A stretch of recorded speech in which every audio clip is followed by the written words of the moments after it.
Happy Hump Day, everybody. Welcome to the Sean O'Connell Show. Glad to have you with us for the next 3 hours. You are required to listen to all 3 hours of the show. I'm sorry, that's just the way it goes. Got a big noon hour for you. Scott Mitchell, Sean Mooney, both set to join us. Tom Callahan's going to stop by, talk a little Utah Hockey Club as we are in the Four Nations break. We'll talk snubs. We'll talk about how you get better during the break, if you can get better during the break.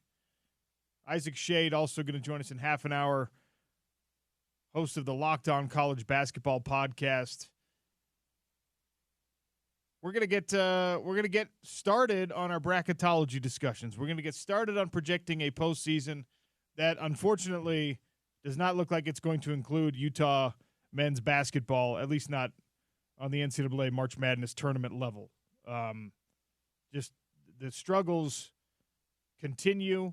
I put a poll question out on how you try to resurrect this program. You try to bring Utah basketball back. And I'm not sure that Utah basketball is ever going to be back the way that it was the biggest show on campus back in the 90s and previous to that. Heck, you go all the way back to the 40s when they won national championships. Shout out Watt Misaka and company. Utah was a basketball school, as we've talked about for a long time. I'm not sure you're ever going to go back to that. I think that, you can't put that genie back in the bottle once a school becomes a football school, once the fan base realizes, hey, we can find some success in the college gridiron space, and when the university itself and the board of trustees and people start to see the revenue attached with having an elite football team. Yes, it costs a lot to have an elite football team, but it also brings in a lot to have an elite football team. I don't know that Utah's ever going to put that genie back in the bottle, but there's no reason, at least I don't think there's a reason, why you should not be able to field competitive squads in football and basketball simultaneously. A lot of teams, a lot of schools around the country are able to do that. Utah has been able to do that in the past, still holds the distinction of being the only school ever to have a number one draft pick in the NFL draft and the NBA draft in the same year. I can't imagine that ever happens again. So what's it going to take to get Utah basketball back up to snuff? And the reactions are, I think, typical of what I would expected from fan reaction. There's some frustration with how far things have fallen for Utah men's basketball. And there's this chicken and the egg argument on everything we do. As we were talking about the ticket renewal situation yesterday, the Utah football email went out. You can renew your season tickets. And I asked a couple of poll questions related to that.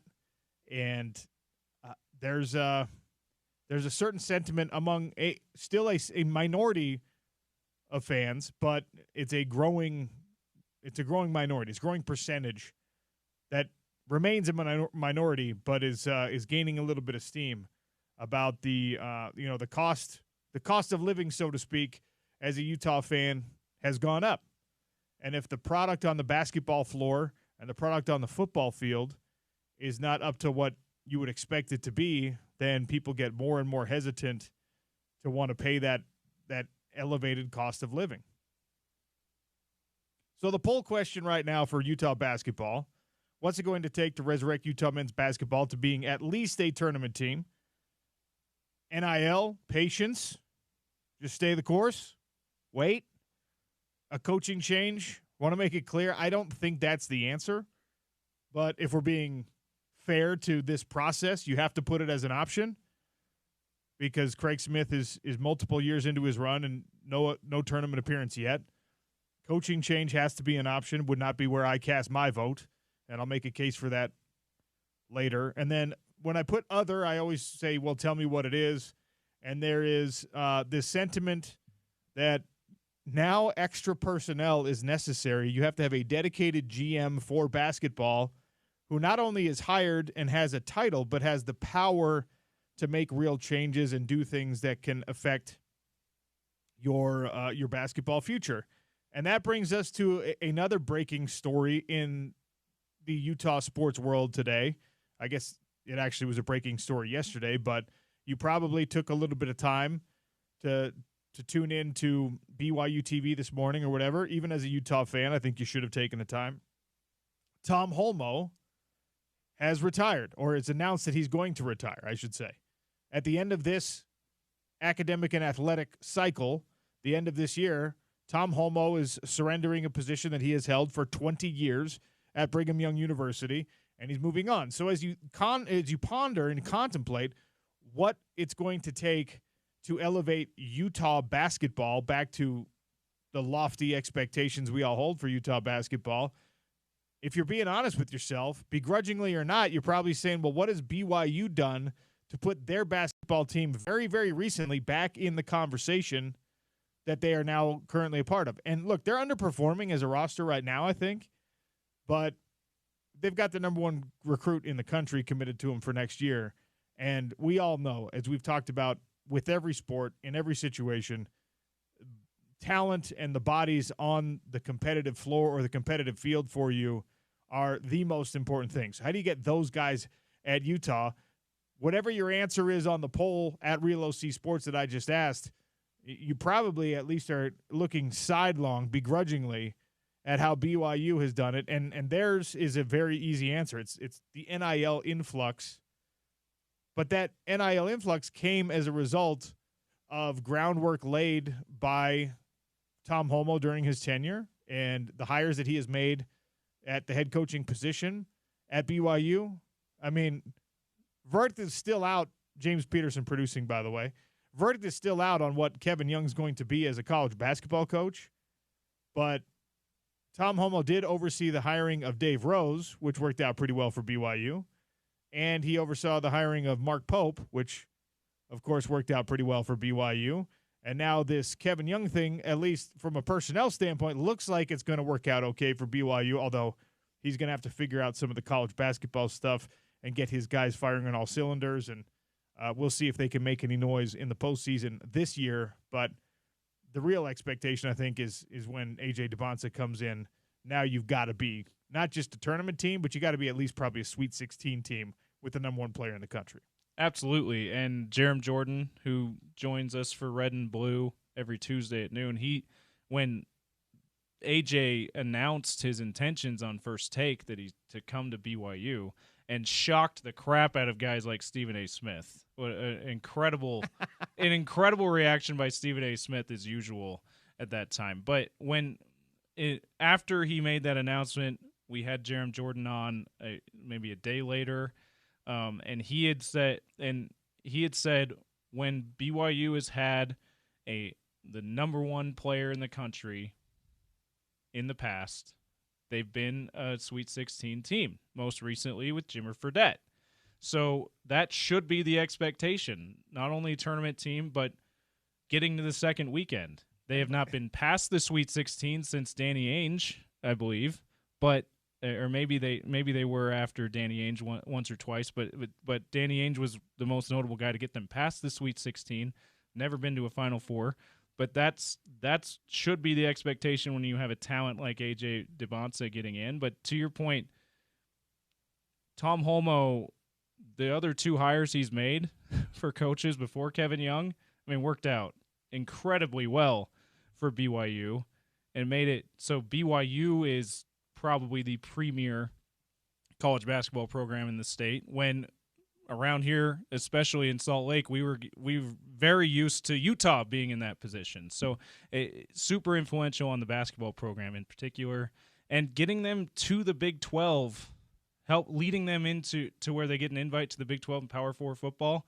I feel like that's probably his crowning achievement. Well, look, absolutely it is, because Tom Holmoe, I don't know how much decision-making power Tom Holmoe had in choosing to go to independence, but that was not a good place for an athletic director to be. You can make whatever argument you want about the financial, element for BYU having their own ESPN deal brought in more money than a Mountain West Conference deal was going to bring in, but it was bad for BYU competitively, and especially in football.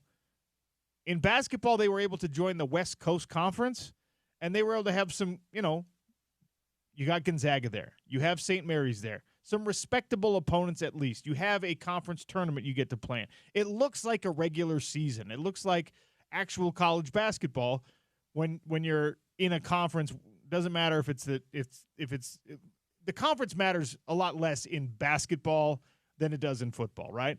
And again, hopefully we'll get a chance to talk with Tom before now and when he actually steps down and turns in his keys at BYU. Hopefully we'll get him on the show one last time. When that happens, though, I am going to ask him, like, hey, like, did you vote in favor of independence? Or knowing how hard it was going to make your job, were you like, actually, I'm one of the nays, right? I envision everything that happens at BYU as when you sit in sacrament meeting and someone gets a new calling, and they're just like, anyone who can support this, whatever. All in favor. All in favor. Show your support with the upraising of your right hand or whatever. And then every single time, they're just like, any opposed, show your opposition by the same. And then no one's hand ever goes up, right? Yeah. I wonder if Tom Homo's hand was the only one in that room that was just like, wait, no, please.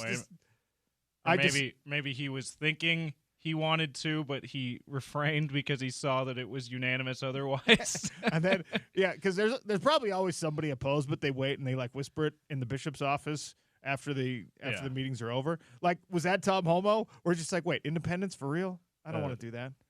Please don't make me do that. President, was it Stevenson that was president at that time? I don't know. I can't remember if it was President Stevenson or not. But he goes into his office. Hey, I'm actually opposed. Nothing. So I'm watching Utah basketball against Cincinnati last night, and you tie the game at 72, and it was like, okay, that version of Utah basketball is what Craig Smith wants his team to be, battling, making the hustle plays, finding the right shot, moving the ball around. And then they go cold for about 3 minutes, and Cincinnati ices the game away as time expires.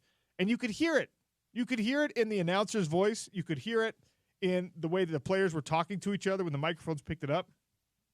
There's just this frustration right now that it wasn't quite what you needed.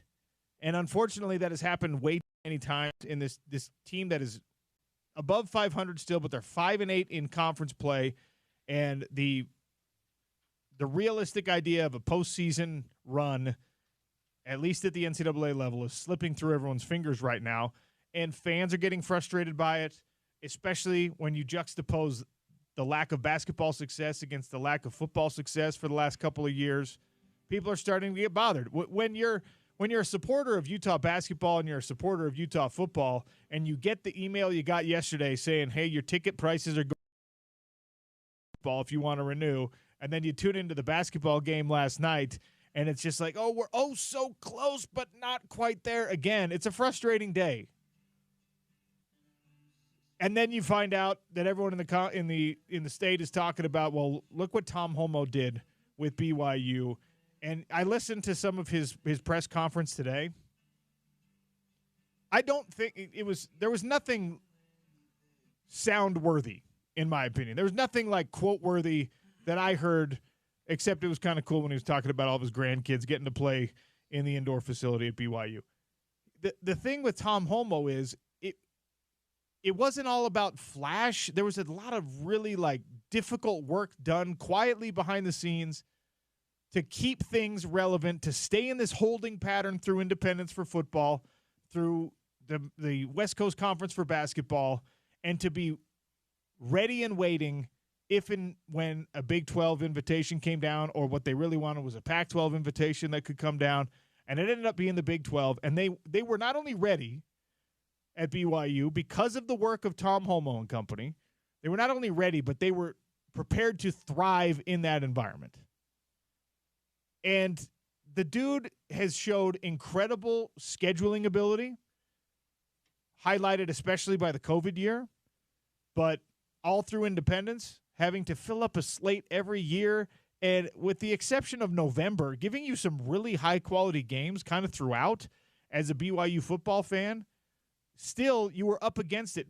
You watched, Tom Homo oversaw the era in which BYU football lost its footing in the state, lost its footing nationally, while Utah rose to prominence.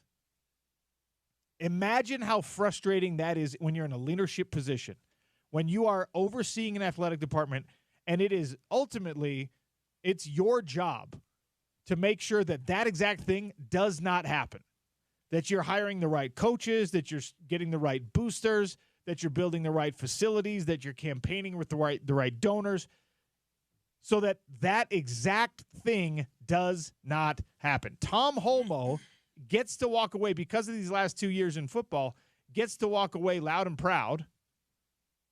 But the last 18 of his 20 years as the athletic director at BYU, he has been holding on, and in some years and in some cases been probably the thing standing between BYU football and total national irrelevance, because he was the one who was able to build these independent schedules that actually still mattered, get you some games against Oklahoma, get you some games that people actually wanted to tune into, preserve the Utah football rivalry through most of independence when Utah was completely disincentivized from playing that game.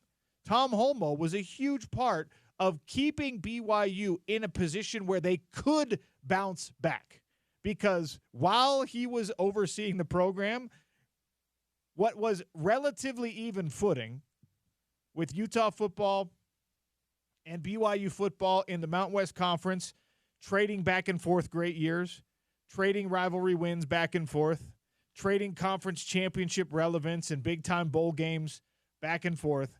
Tom Holmoe, when he took over the job as BYU athletic director, saw that moment while Utah was being springboarded into national prominence and national relevance. And maybe he was part of the vote. Maybe he was the dissenter, as I just said.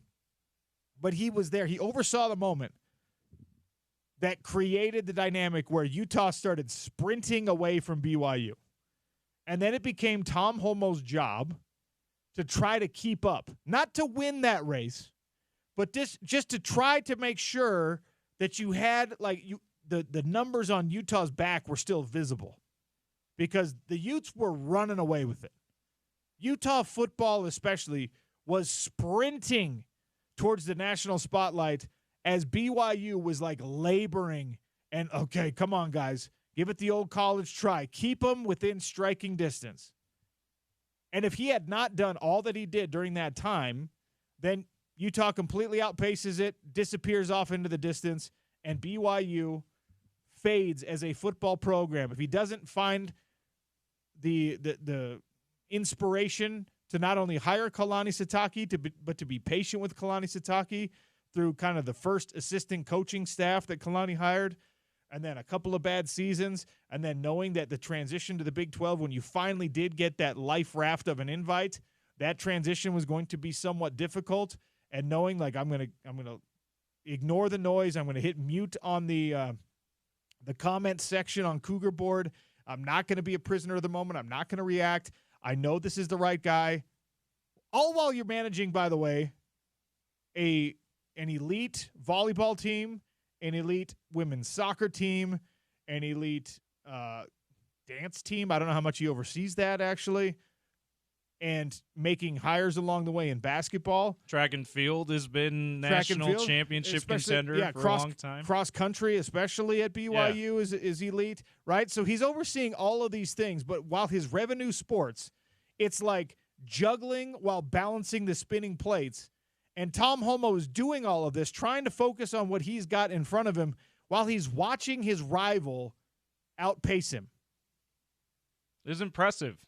And you know what? It was his effort and his foresight that kept BYU within striking distance. And I know it's to the chagrin of every Utah fan that is listening right now and is saying, why are we talking so much about BYU? I'll tell you why.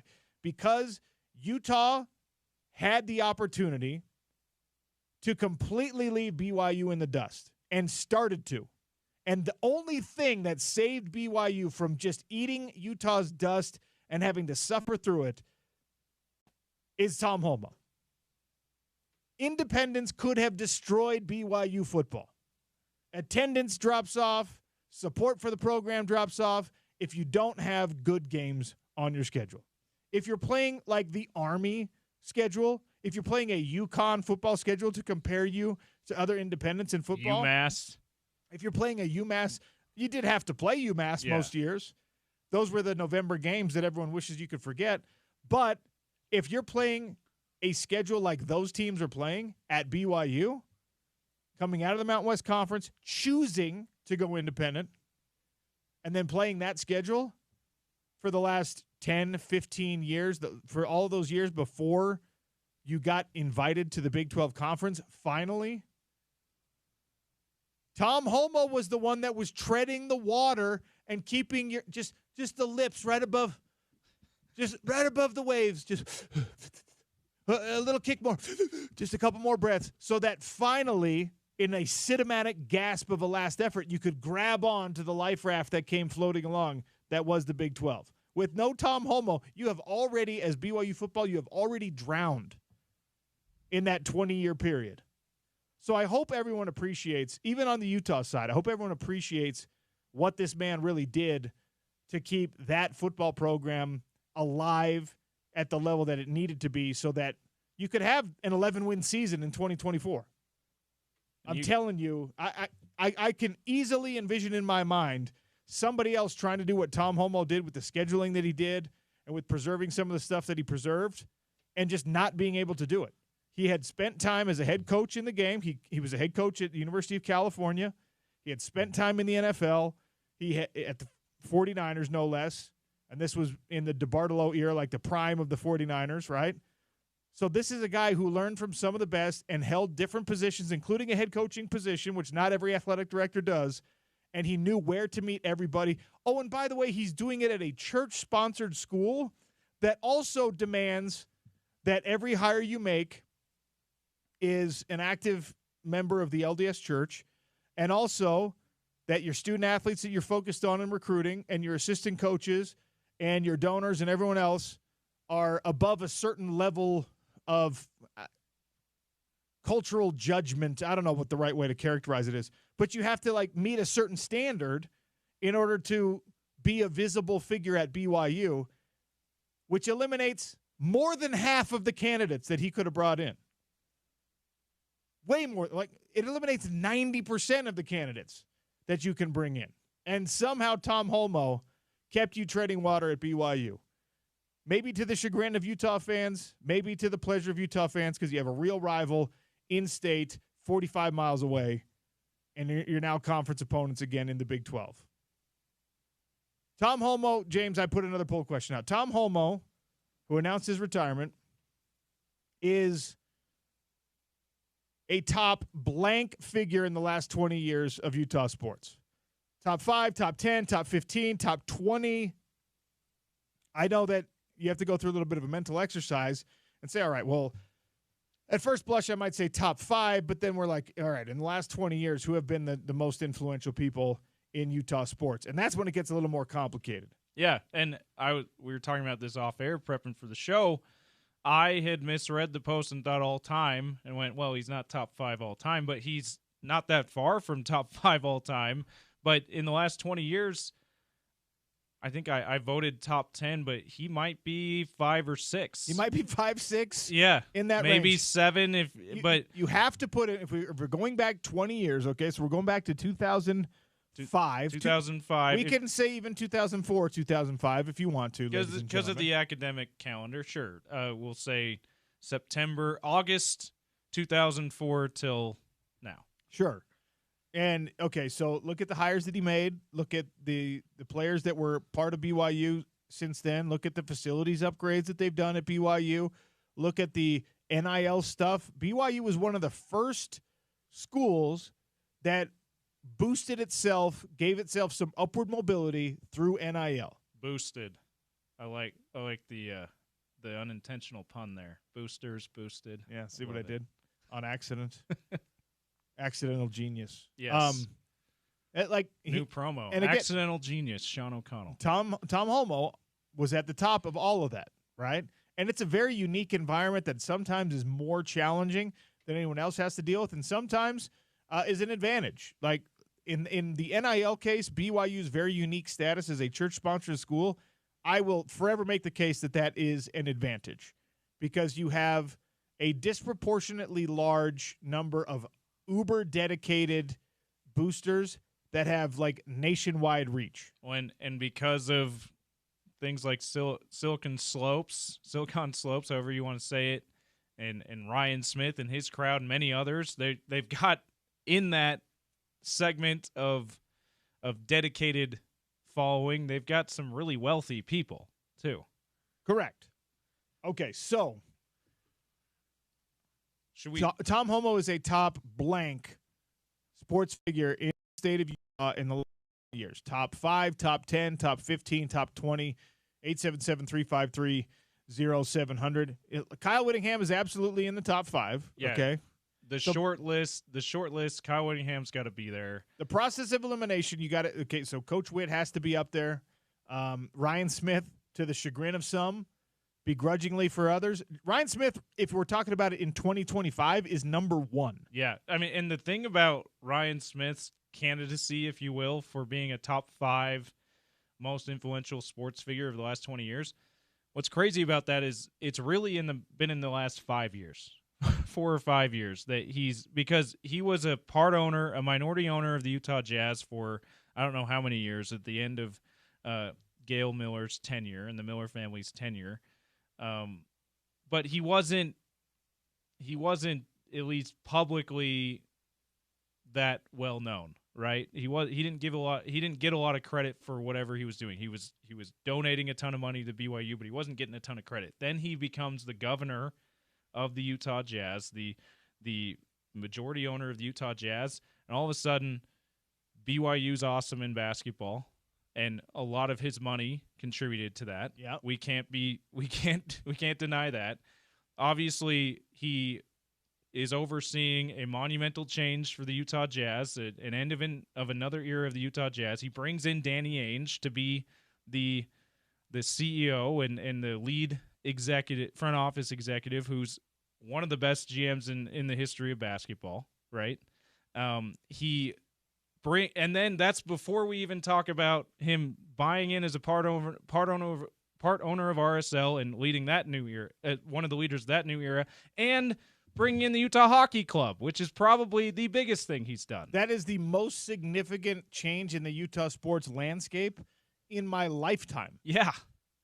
In the last 40 years. And he's done all of that I just talked about in the last 5 years. Okay, so Ryan Smith is number 1 Yeah. in the most important influential sports figures in the state of Utah. He's number 1. Kyle Whittingham has to be somewhere between 1 and 5. You still have to put the Miller family. Gail Miller has to be there, especially with what the groundwork that is being laid for. If we're talking about the last 20 years, very certainly, right? Because they were the stewards of the Utah Jazz up until that purchase by Ryan Smith. And Gail in particular had to oversee an end of an era with her husband passing away. Right. And the did Jerry it in Sloan, such a great job. The whole, so the Miller family, Gail Miller is They're still they're probably number 2, right? Especially if they're doing real work right now to bring Major League Baseball to the state of Utah, and all reports are that they are. So they're still up there. So Smith, Miller, Whittingham filling out 3 of the top 5.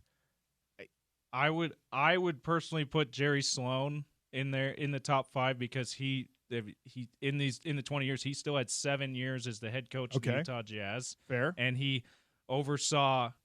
There was 20 straight years of the playoffs and 2 finals appearances in there in the 80s and 90s. And then Malone and Stockton left at the same time, and he got them back to. Well, there were no finals appearances in the last 20 years. No, but I'm saying as context as to why he should be in there. That happened before this 20-year mark, and then he had to deal with his 2 legends leaving and / retiring at the same time, and then in the 7 years he rebuilt the team into the fringes of championship contention with the D. Will and Boozer era in 3 years. It is all it really took him to do that. So I think that certainly he belongs in the top 5, even though it was about a 7-year stretch and not the 23-year stretch that we talk about his tenure. I'm not sure where you put elite players that have played in the last 20 years. I don't know where you put the best RSL players that were part of a championship run, which was in that 20-year span.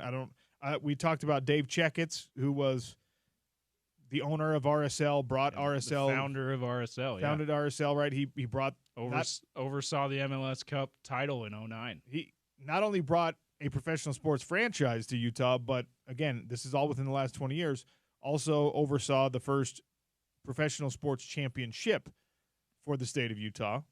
So he probably belongs on the very short list. We were talking. We're not sure if he's ahead of Tom Holmoe, but he's in that conversation. So that there's at least 4 ahead of Tom Holmoe. That's why maybe he's 5. I mean, he might be 5, he might be 6, he might be 7, but I don't think you can make a real case that he's outside of the top 10 most influential sports figures in the last 20 years, and now Tom Holmoe is leaving. If you're a Utah fan, I hate to be callous and crass.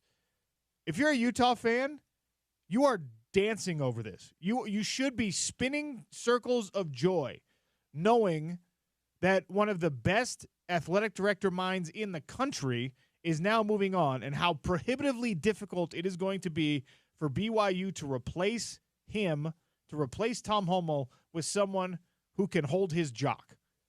That's how good he is at the job. He is a top 5 athletic director in the country, and he's walking away from the job at BYU, his alma mater, at what for Utah could be a very fortuitous time. Because right now, BYU athletics, I told you for 20 years how they were just trying to keep Utah in football. They were just trying to keep Utah in the visual picture. They were just trying to, as long as I can see them, I can make that last kick in this race and I can catch up to them again. Like right now, you are neck and neck in football.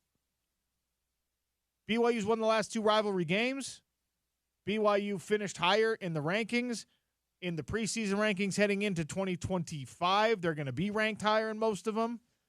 BYU is poised to once again overtake Utah from a football standpoint if things don't bounce back for Utah or if things continue to progress for BYU. And guess who's helped BYU progress so much in football? That guy, Tom Holmoe, who's walking away. So anything you can do to undermine the success of BYU right now is massively important for Utah athletics. And you didn't even have to do anything for this. You just had to sit by and thank Tom Holmoe for 20 years of service. Now please go away. And he is. I'm so impressed with Tom Holmoe. I know you don't want to hear that on Utah radio station, but he's been awesome at his job. And him leaving is good for your Utes. 877-353-0700 if you want to weigh in on our debate as we're trying to figure out who the most influential sports figures in Utah over the last 20 years have been. Love to hear your feedback on that. We got to take a break. I'm over time as usual. Show's brought to you today and every day by Les Schwab Tires. They've got the wheels, the tires, the accessories for everything you drive. Stop by your local Les Schwab today. Professionals there get the job done right the very first time. All right, college basketball. Let's talk a little hoop. Isaac Shea joins us from the Locked On College Basketball Podcast. Maybe he has an answer on how Utah basketball resurrects itself to the glory days. Sean O'Connell Show, just getting started. ESPN 700, 92.1 FM.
Chikrin for Strome.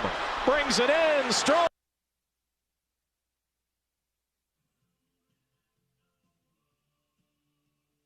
You're tuned to the Sean O'Connell Show from the Murdoch Chevrolet studio of ESPN 700 and 92.1 FM.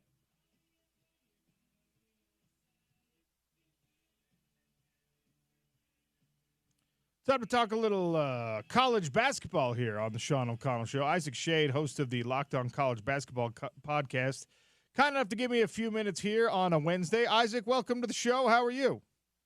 Hey, thanks, Sean. I'm doing great. Yourself? Doing all right. We're trying to figure out what it's going to take for Utah basketball to return to the glory days of the Majerus years in the 90s. It's a completely unfair question, but I'm sure you have the exact right answer, Isaac. The funny thing is, my answer before you said his name was Rick Majerus, so I think we're kind of at an impasse there. That's unfortunate. He is no longer able to return to the University of Utah. God rest his soul. Does Andre Miller still have eligibility, or what are we doing there? Well, I'm sure Andre can still hoop, but in his 40s, I don't know if he's got the same pop he had back in those early 90s. I mean, look, it's a question you can ask about every team that is below its own standard right now in college hoops. Like in the 2025, the NIL transfer era, what does it really take to be an elite team? It doesn't have to be Utah, but what is the recipe for success in modern college basketball? That's a great question, Sean. It is an interesting combination of things right now.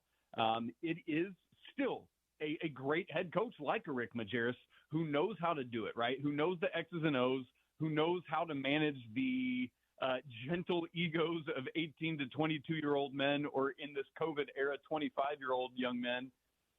So that's all part of it. But now, I mean, really having the financial backing of a strong collective, or as we get into this era where revenue sharing is now going to be part of it, right? Like having the financial side of things in play is a big thing. For Utah, for all the Big 12, for all the ACC, part of the deal right now is being behind the SEC and the Big 10 in terms of finances that come from media revenue share, right? And so that is a thing afflicting all like non-Big 10 SEC schools right now. So the financial side of it is important. And then I think roster construction is at an all-time premium as well, because it's about maintaining who has been on your roster. It's about bringing in a couple freshmen. I don't think the freshman recruiting classes are as necessary in terms of volume, but you want 2 to 3 of the right guys, and then you need to hit well in the transfer portal. And because of the microwave nature of those recruiting relationships, that's tougher to be able to do and really figure out how they all fit. So I think it's a combination of those: the right coach, the right money, and the right roster construction. So we're the home of the Utes, and 45 miles south of here, you've got BYU, who has made some noise with money coming in and with roster construction and recruiting. They got A.J. DeBonsa, number one recruit, is committed to play at BYU. And right now they hired a new coach in Kevin Young, and his roster is good. They're inconsistent so far. I think the verdict's still out on whether he's going to maximize the talent he's got right now, which does include at least one lottery pick by most people's estimations in Yegor Demon. But what do you make of BYU and their postseason life right now? Oh, man. Well, they are firmly on the bubble. Had a nice win over West Virginia last night, which is good. Like, literally the bubble is just about survival, and they are firmly on it. In Joe Lunardi's latest bracketology, which he's dropping every Tuesday right now, they were literally the last team in the tournament, meaning like they would be at Dayton for that first 4. And so winning was big last night. Georgia, who's also in that last 4 in, barely won. Georgia lost last night. San Diego State had a nice comeback to win over San Jose State. And so that's what you're doing, is you're watching, can we win, and then just let everyone else around us fall. So, for example, Arkansas and VCU, who are both in that first 4 out right behind them, are both in action tonight. So, Cougars fans need to be big fans of whomever's playing Arkansas and VCU, which tonight is LSU, not a good hope there, and George Washington. Vanderbilt and Texas right ahead of BYU in last 4 buys. They both lost last night. So that's what you're doing at this point, is things are getting really bubbly, and you need to know who to watch for. Utah adjusting to life in the Big 12 on the men's and women's basketball front for the first year, and then, of course, BYU's had a year plus now. This Big 12 conference, every coach and player we've talked about is certainly different stylistically, roster size, everything is different than it was in the Pac-12 conference, and we knew it was going to be a better, deeper, tougher basketball conference for the Utes at least in the Big 12. But when you look at the Big 12 right now, they got 5 teams ranked in the top 25. They got maybe 6 or 7 or 8 tournament teams. Who is the best? Who is the team that, if they play their best basketball come March Madness, they're going to be the last man standing for Big 12 representation? I truly think it's Iowa State. I know they've fallen off a little bit, but that was because of losing Milan Momcilovic to injury for a little bit, Sean, and he's back now. And so they got wins. I mean, not, big banner wins, but wins Saturday over TCU and then last night at UCF after that 3-game skid, losing to Arizona and both Kansas schools. But I really, truly think that Iowa State, because of their blend of offense and defense, has the best opportunity to do this. And because of March, as we know, is all about backcourt.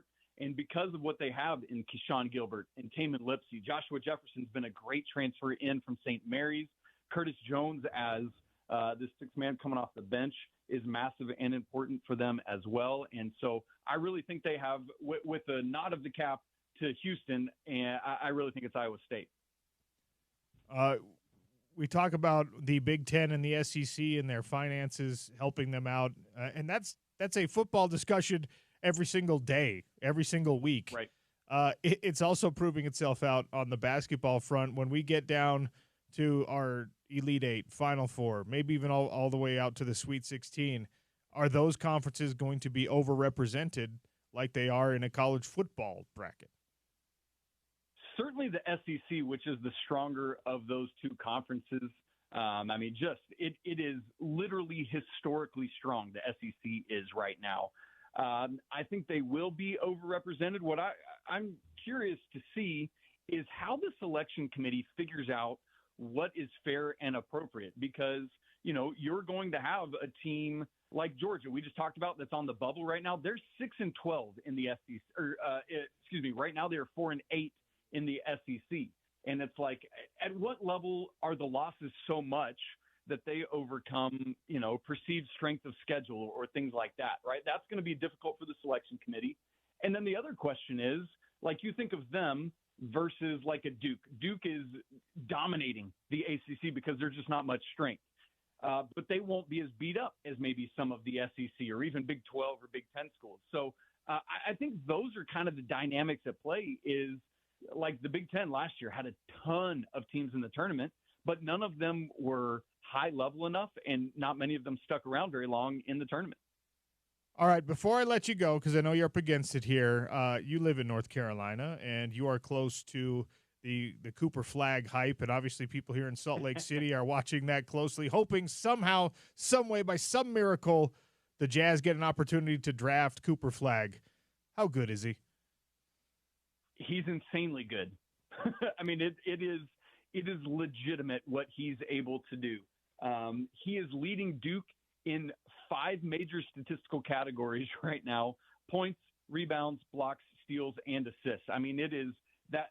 Speaking of historically good, he is that. What's really neat about him is so often we look at these best players and it's just about the scoring, but they need to grow up defensively or other things.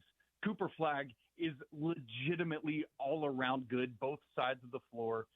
What I like about him is that he's a great teammate too. It's not that it's got a flash and pop, right? Like, let's think back to the 18-19 Duke team with Zion Williamson, right? Like, he doesn't have to do it in that same way.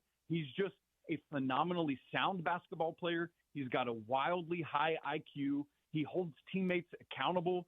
I know he's had a couple, like in Duke's 3 losses, right? It's been like he had that slip on the court on a wet spot against Clemson Saturday night. He had a turnover late in their 2 other losses. But that, I think we only notice that because it's so highlighted and such a camera on him. All the other moments are so high level. He is the real deal, and really curious to see what happens to him. Well, I hope he loves Salt Lake City and that we get a chance to draft him. Isaac, appreciate your time. Thank you so much. My pleasure, Sean. Thanks so much for having me. I thank you. Isaac Shade, Locked On College Basketball Podcast. Great guest. James Peterson, well done. We got to get him on when we have like a half hour, a little more time with Isaac Shade.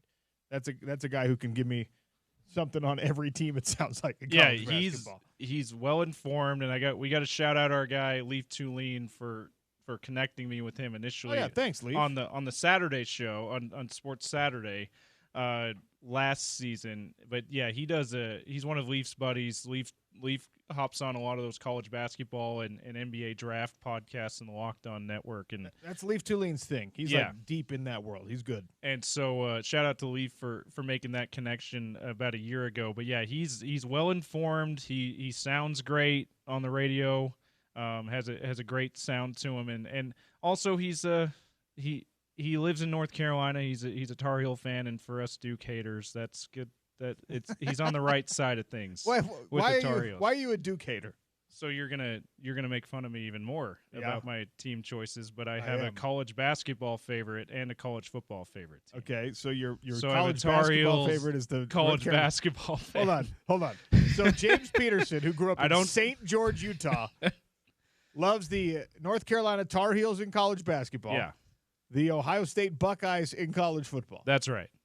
And I don't care that much about the Buckeyes basketball or the Tar Heels football. You are a front runner of the highest order. I am. When it comes to college teams, absolutely.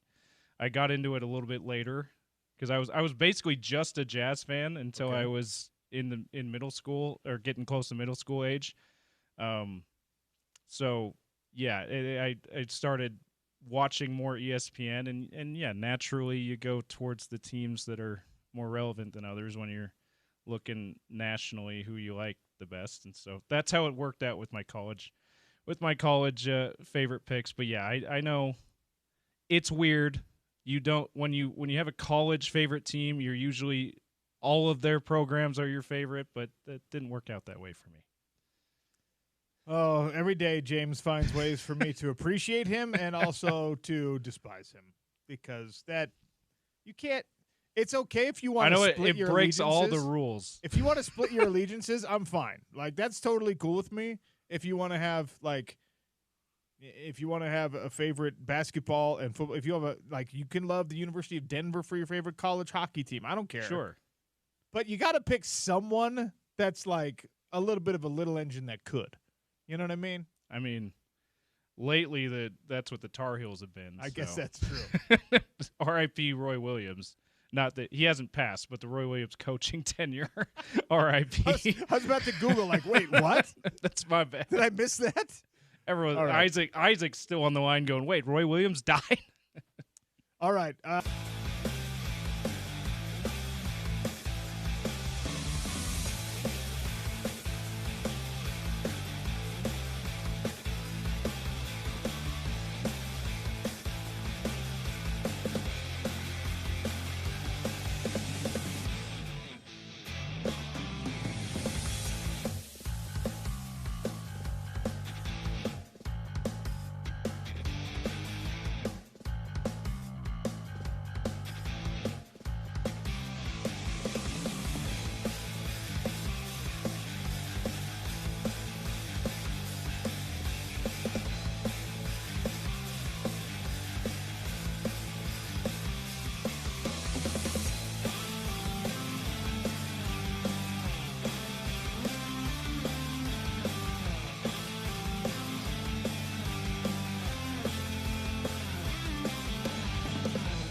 James, how many people got mad about that tease I just threw out there?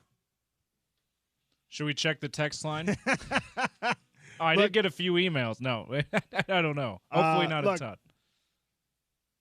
I'm not going to get political on this show very often. I'm not trying to be political about this right now, but I did want to capture your attention. The Department of Education, under President Joe Biden, before the transition of power in our U.S. presidency happened, offered guidance on name, image, and likeness, saying that Title IX rules would apply to NIL compensation for student athletes. And this, of course, meant that any NIL funds that were coming in through the school, revenue sharing that happened through the school, was going to be subject to Title IX regulations, which means it had to be distributed equitably between male athletes and female athletes. That was one of the last gasp, final things that the administration was able to put out was there. That late December when that happened? And we talked about it when that came down, and there was going to be litigation, there was going to be difficulty, there's going to be litigation one way or another still. This new administration, whether you love it or hate it, and I know that there's been a lot of crazy things happening, the Department of Education rescinding that advice saves the NCAA. Because if somehow if the NCAA were beholden to Title IX rules with revenue sharing and NIL compensation for male and female athletes, it would have forced the hand, if legally all that held up, which is a huge if, that would have ended up forcing the hand of particularly football programs, especially Big Ten, SEC, Power 2, Power 4 football programs, would have had to say, you know what, we can't be doing this. We can't give half of the revenue generated, even the revenue share generated, half of the NIL money that is coming in for our athletes. We can't peel off half of that continuously and give it to other programs because of Title IX or because of anything else. And it's not just Title IX. Title IX doesn't just help the female athletes. It means that you've got to help distribute your funds across male athletics as well. You can't ask in a new era of professionalization, professionalism in college sports. You can't say, hey, give half your NIL money to that woman on the soccer team. You can't do it and expect that anyone is going to comply with it. And that was the advice from the last administration and the last Department of Education. And now, as we all know, there's a new sheriff that is doing it a different way. And they put out, the Department of Education rescinded that advice and said, NIL compensation, revenue sharing compensation, not beholden to Title IX. The plan for Ohio State, the plan for Alabama, the plan for Utah, the plan for BYU is to take that revenue share, that $20 million, and to pour it into the revenue-producing sports and to share that revenue with the revenue-producing athletes. That was the plan. And then this Title IX advice came out late last year, and they had to at least tentatively make a different plan. And now they have to, once again, probably pencil in the old plan. But there is going to be litigation. The same way I said it was the case when the Title IX thing came down, it's now going to be litigation just initiated by the other side.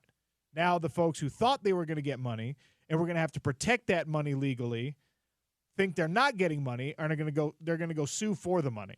So this is going to end up being a lawyer's field day one way or another. But as it stands right now, Title IX does not apply to name, image, and likeness, according to the U.S. Department of Education, a statement issued on Wednesday. That saves the NCAA. College football in particular would have been forced to break away from the pack if this was upheld. If they had to share their revenue further, their NIL revenue across the board, like you have to share everything else under the current Title IX system, the scholarship money, etc., that would have been the end of the NCAA as we know it.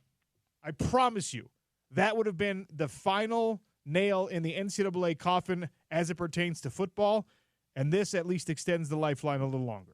Yeah, and obviously these kind of decisions don't come without controversy, but you're probably right. I don't see how the NCAA could have survived under what was new advice when it comes to NIL. And I honestly, I think, and maybe I'm just a little bit too ignorant of the finer details of these things when I say this, but I honestly felt like when it comes to NIL, it felt wrong to say that money applies to, or that Title IX rules applies to that money. I could see the revenue sharing part because it comes directly from the school. Yeah. Falling under that. And obviously this new administration has said it won't. But I could see the argument for that. I couldn't really see it for NIL because NIL is not coming directly from the school, technically. Yeah.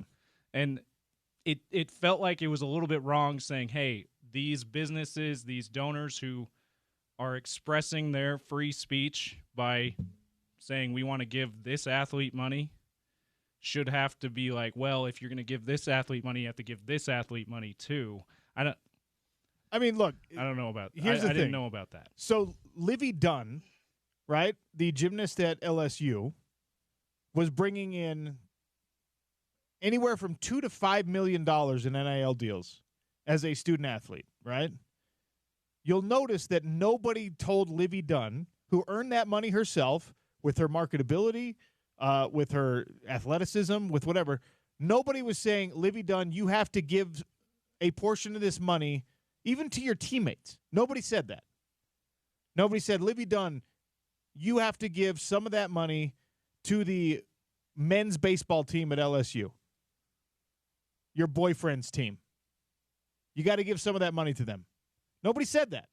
Nobody said, hey, Livy, you got to crack off a certain percentage of what you have earned as an appealing endorser of products.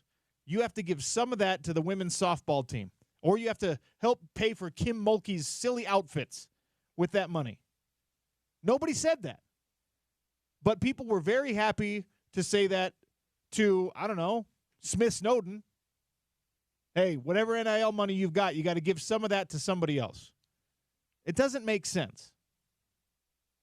And I understand why it gets a little bit more convoluted when the NIL money is a revenue share coming from the university.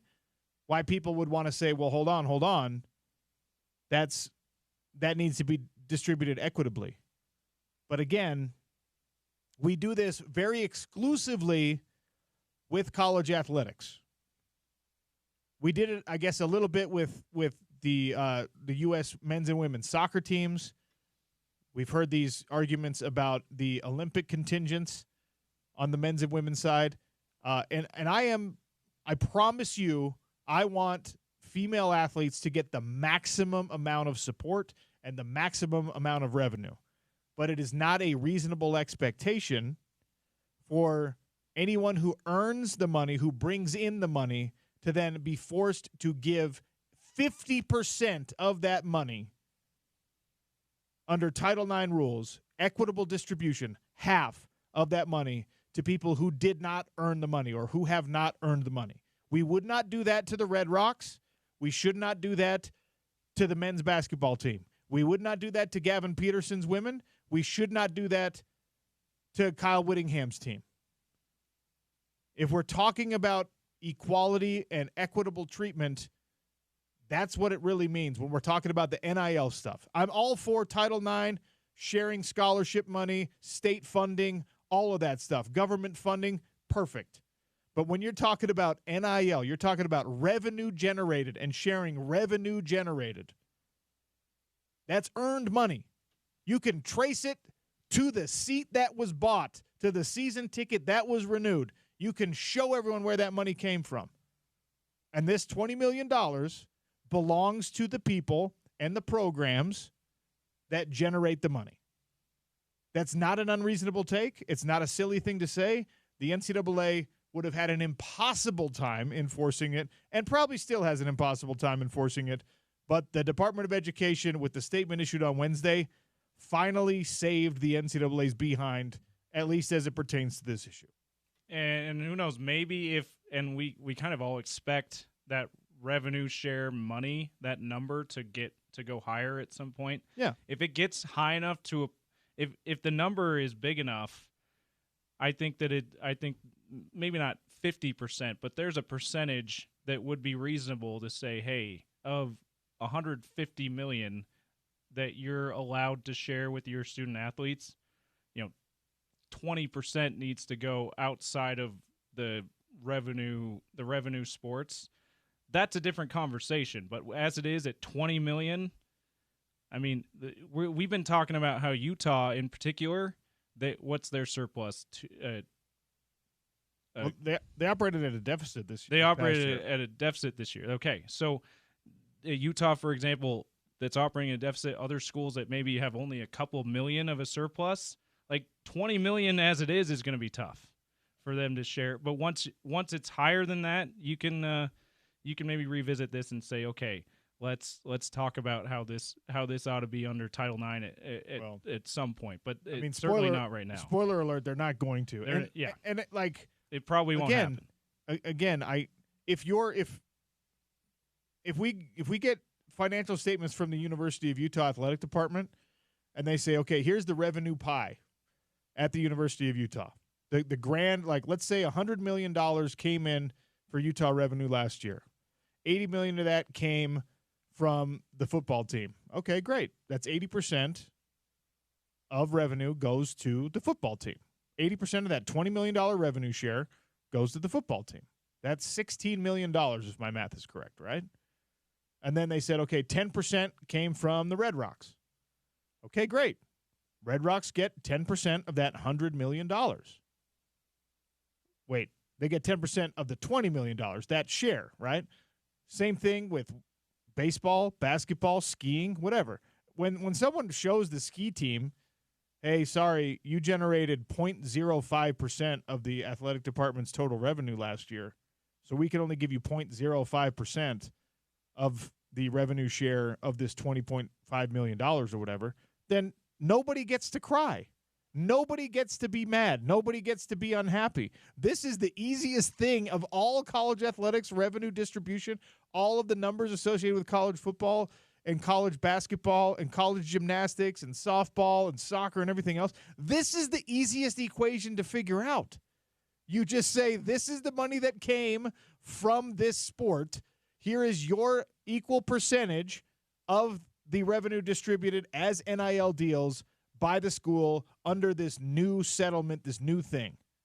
$20 million, you get 1% of it, 5% of it, 80% of it, whatever your sport brought in. It's straight across. Have fun with it, lawyers. There's going to be a lot of billable hours here. All right, we got to take a break. Hour 2 begins with Scott Mitchell talking all things football next on ESPN 700 and 92.1 FM. Proud part of Utah's ESPN Radio Network.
Sean Mooney is going to join us in about 20 minutes.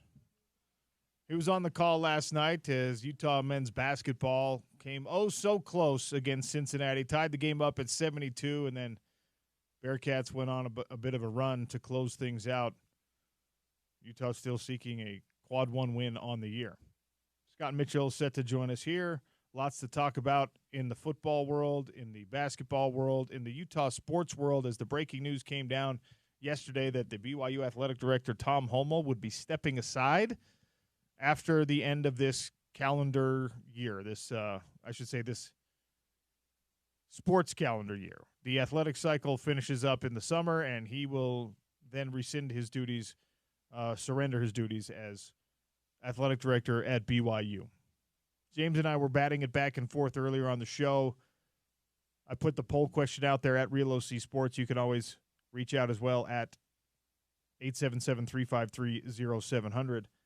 Where does Tom Holmoe fall in the top blank of Utah sports figures in the last 20 years? He's been in the position as BYU athletic director for 20 years. Is he a top 5 sports figure over those 20 years? Is he top 10? I think we settled on top 10 being the one that James and I will probably settle on. The poll question right now, 28% of folks saying that he's a top 5 sports figure over that span. 36% saying he's top 10.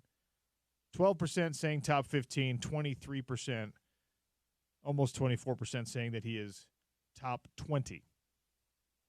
As long as I'm looking at the poll results from today, I also put a question out. We'll talk with Sean Mooney about this when he joins us. What's it going to take to resurrect Utah men's basketball to being, at the very least, a tournament team? The glory days are probably a different proposition, but to being a consistent NCAA tournament team, what's it going to take to resurrect Utah men's basketball? That poll question, massive NIL influx, patience, like you just stay the course, you wait, a coaching change, or other, and I ask you to tell me what other things, and there's a lot of responses there saying you've got to reemphasize your commitment to basketball, and you got to get new personnel in there from an administrative standpoint that is basketball focused to draw back in the boosters that are basketball focused. Whether that's easy or not is, I think, a valid question, because Utah has graduated is the wrong way to put it. They have shifted priorities to being a football-centric state and school.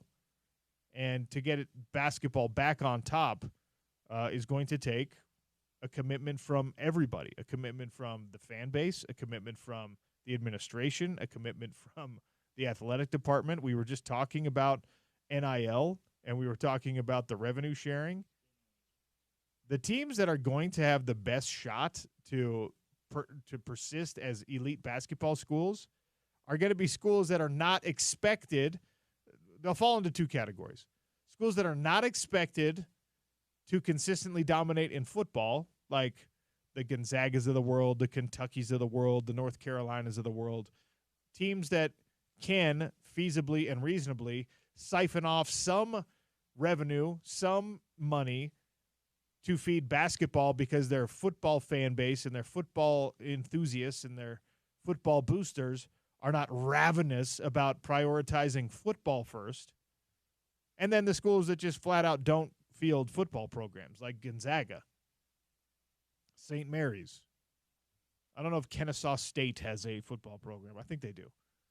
But like some of those kind of mid-level, smaller conference, smaller schools, those schools are going to – it's reasonable to say, hey, you better give us something. You better give us a basketball team since we don't even have to give money to football.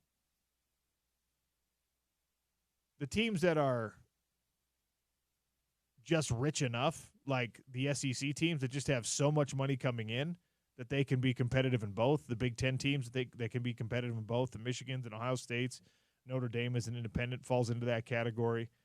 I mean, if you're getting $100 million of television revenue by itself, and then you add ticket revenue and merchandise sales and all that stuff on top, that revenue sharing thing and that NIL thing becomes a totally different picture, becomes a totally different equation.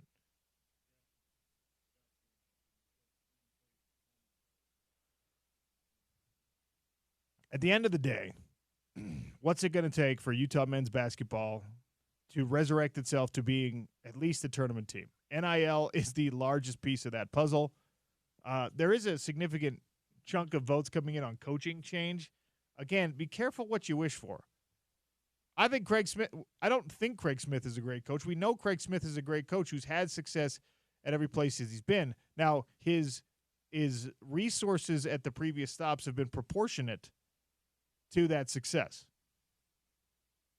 He's been a guy that has been able to, compete with the student athletes, the ticket support, the fan support at a place like Utah State is pretty favorable for their basketball program. That has not been the case at the University of Utah in recent years, and I know chicken, egg, which one is which. Success is going to bring fans into the building, which, of course, is going to bring more success, and that's, of course, going to bring more fans into the building, and it's that snowball effect.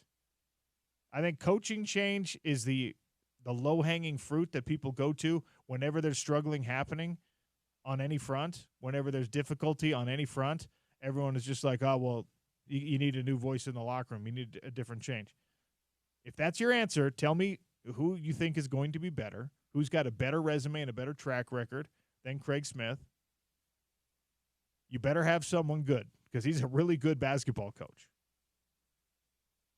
Recruiting is going to take money. You know who's understood this for a long time? You know who understood this, especially on the basketball front, much to the chagrin of Utah fans? Tom Holmoe, the athletic director at Brigham Young University, who announced yesterday that he's retiring. We have some of that sound in his press conference announcing the retirement. We'll play it for you now on the Sean O'Connell Show. I'd like to welcome everyone today. And, we were just backstage preparing for this opportunity to address all of you. And how about that big win for the BYU men's basketball team last night? Huge on the road. Yeah, just Tom just returned from that trip, so made it back here just in time for this event. I really wanted to start today, and I'm going to try not to look over at Lori. I want to congratulate Tom and Lori and thank them on behalf of the university for decades of distinguished service. When we talk in this campus about Christ-like leadership, Tom has lived it with our coaches, with our student athletes, and with all of Cougar Nation. I should also add that Tom's pretty good at Halloween costumes as well. From navigating independence to more recently entering the Big 12, his legacy as a student athlete, a coach, an administrator merits every accolade and celebration we have planned for him and his family. We're grateful that Tom has agreed to help us during this transition as we work to appoint an athletic director who will build on the legacy of Christ-like leadership that Tom has set. We've already begun the formal search process for Tom's replacement. This formal search will focus on an individual who absolutely loves BYU, someone who bleeds blue. It will also focus on our distinct mission of both athletic excellence and spiritual development.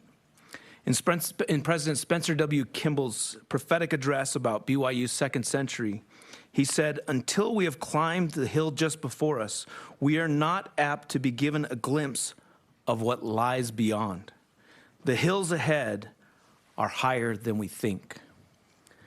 Tom has climbed some remarkable hills. I would even suggest mountains during his time as athletic director. In this exciting era of BYU sports, there are mountains ahead. BYU and BYU athletics will always be unique in its mission and how we compete and conduct ourselves. And we're grateful for Tom's example of commitment to BYU's spiritual mission and athletic excellence that form the foundation for BYU's exciting future. Again, we express our gratitude to you, Tom, to your family, and congratulate you on your next chapter. And go Cougs.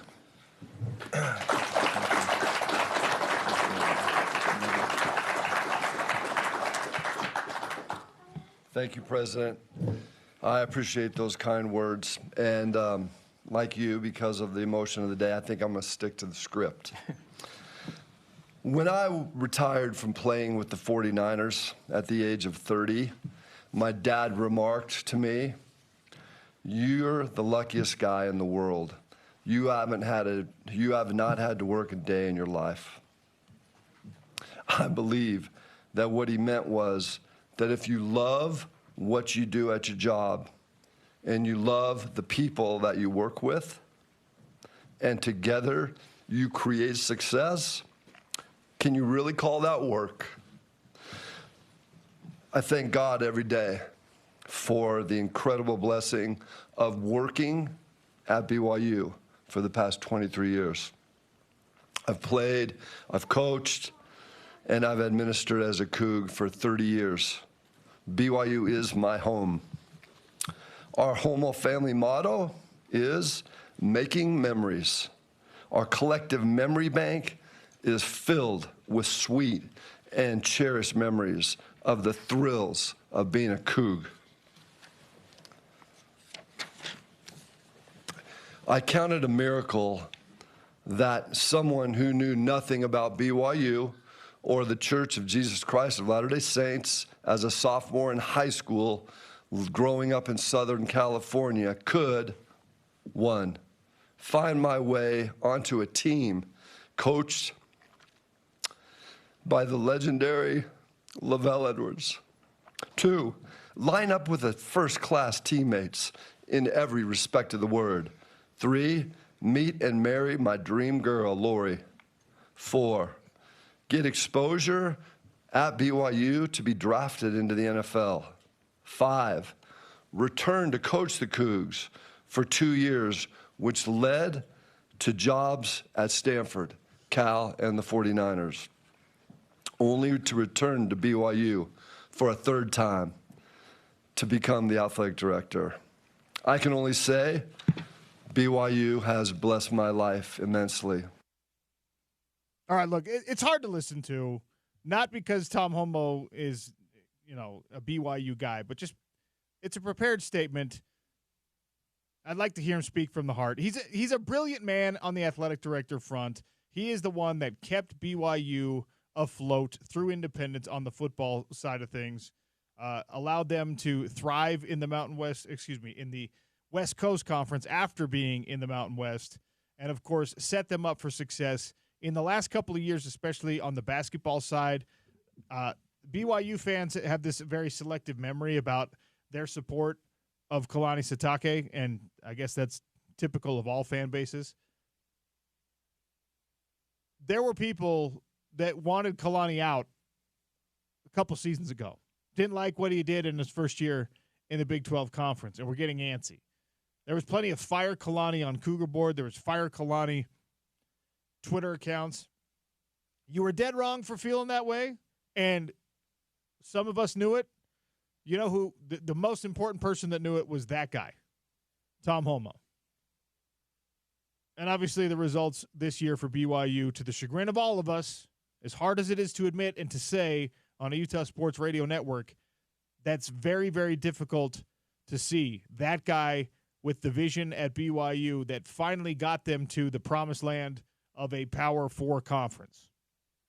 And now they have an opportunity that without Tom Homo, they would not have had. Period, point blank. Without Tom Homo, BYU does not find a way to survive independence in football and thrive in other sports worlds and be who they are today.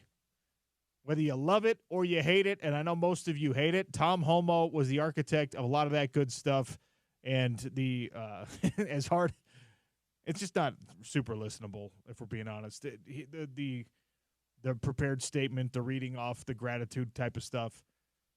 The question and answer portion was a little bit better.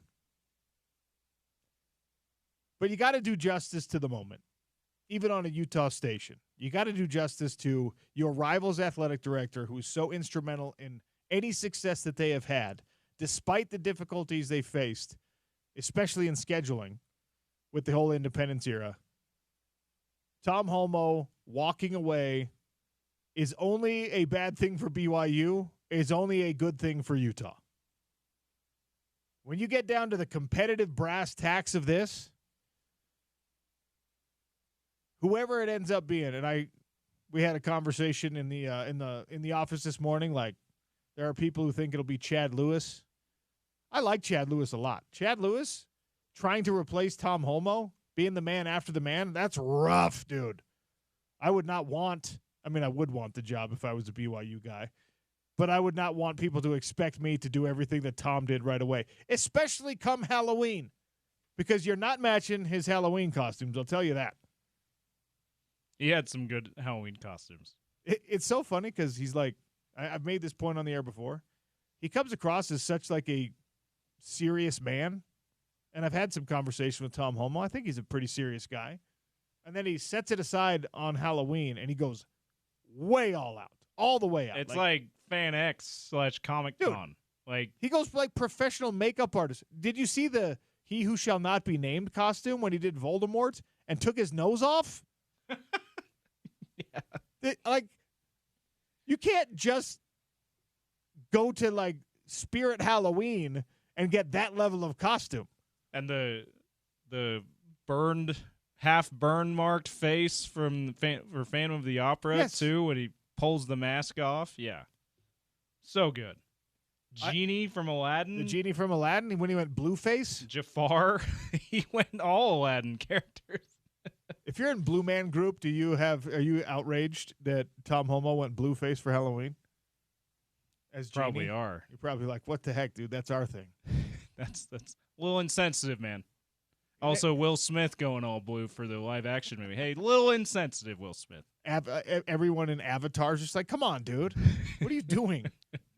In any case, Tom Holmoe stepping down at BYU as the athletic director is a major inflection point in the sports atmosphere of our state, because now you've got a different jockey riding the horse that is BYU athletics, and you've got presumably a process as they try to find who's going to be the next guy. I imagine he'll stay around and he'll advise this next person whenever they ask for advice. But every athletic director tries to put their own stamp on things. If I'm Kalani Sitake, I hate that Tom Holmoe is moving on. If I'm Kyle Whittingham, I love that Tom Holmoe is moving on.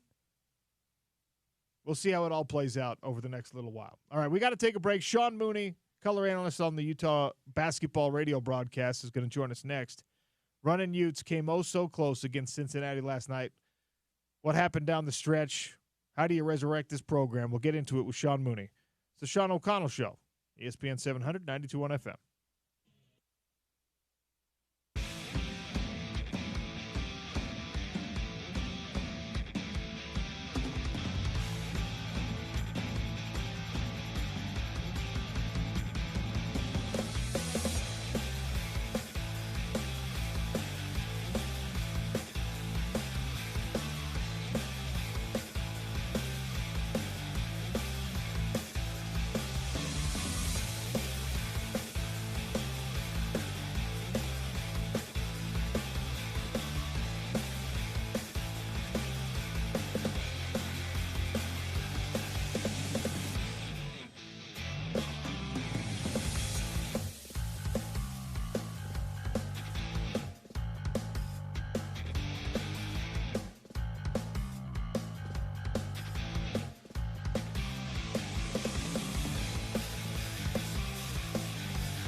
They lob it in to Dan Skillings.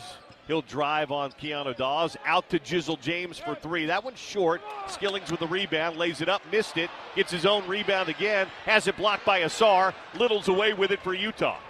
Great defense at the rim. Here's Lawson Lovering running the lane and finishing with two hands. And a timeout taken by Wes Miller. He did not like that at all. Great find and a great rim run by Lawson Lovering.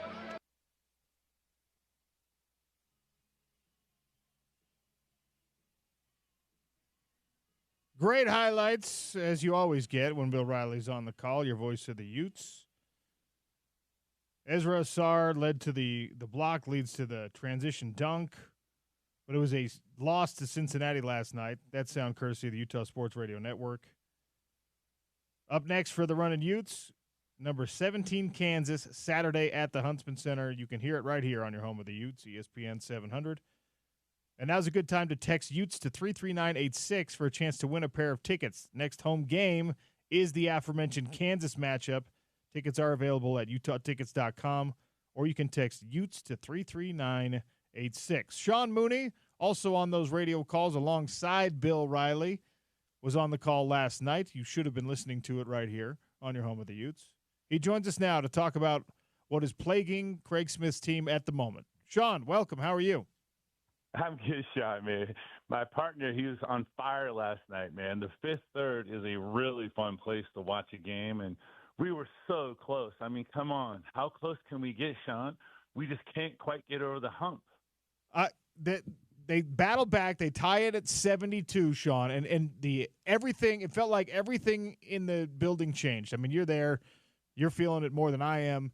I'm listening to you and Bill on the call. It's like it's right there for the taking. And then offensive rebounds for Cincinnati, extending possessions for them, giving them second chance and third chance opportunities.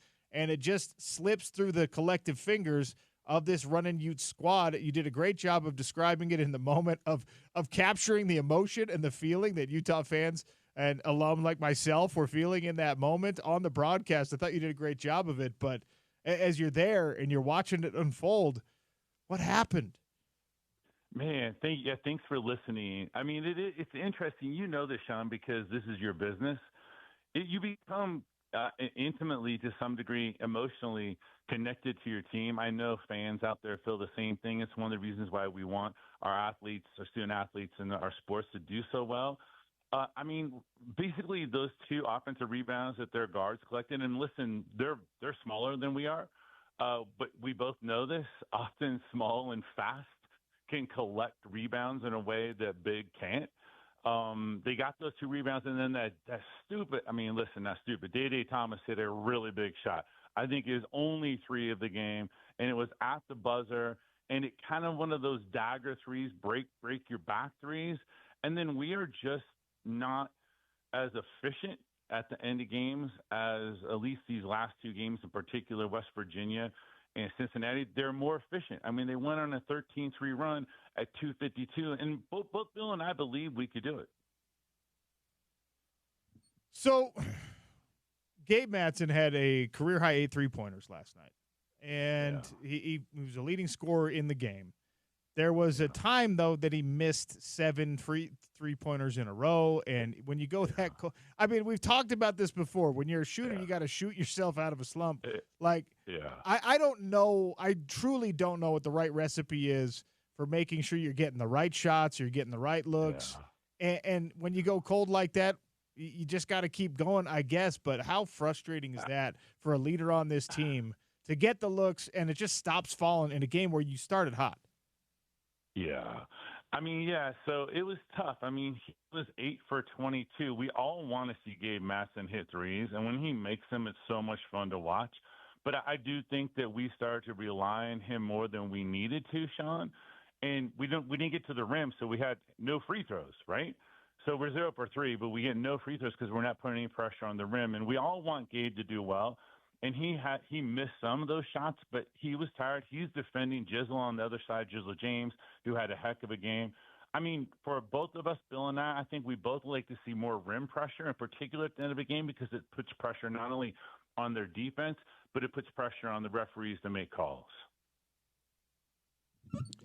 All right, so big picture, we've been talking about what the answers are, but we're not ready for the big picture answer yet. You got plenty of basketball left to play this season. Yep. There will be some Yep. postseason. You're gonna try to make some noise in the tournament as kind of a dark horse and an underdog in the Big 12 tournament, and then of course, probably an NIT invitation. So before we get to any of the big picture conversation, in the short term, as they've been trying to figure it out all year, what does this team need to do right now to win what's in front of them?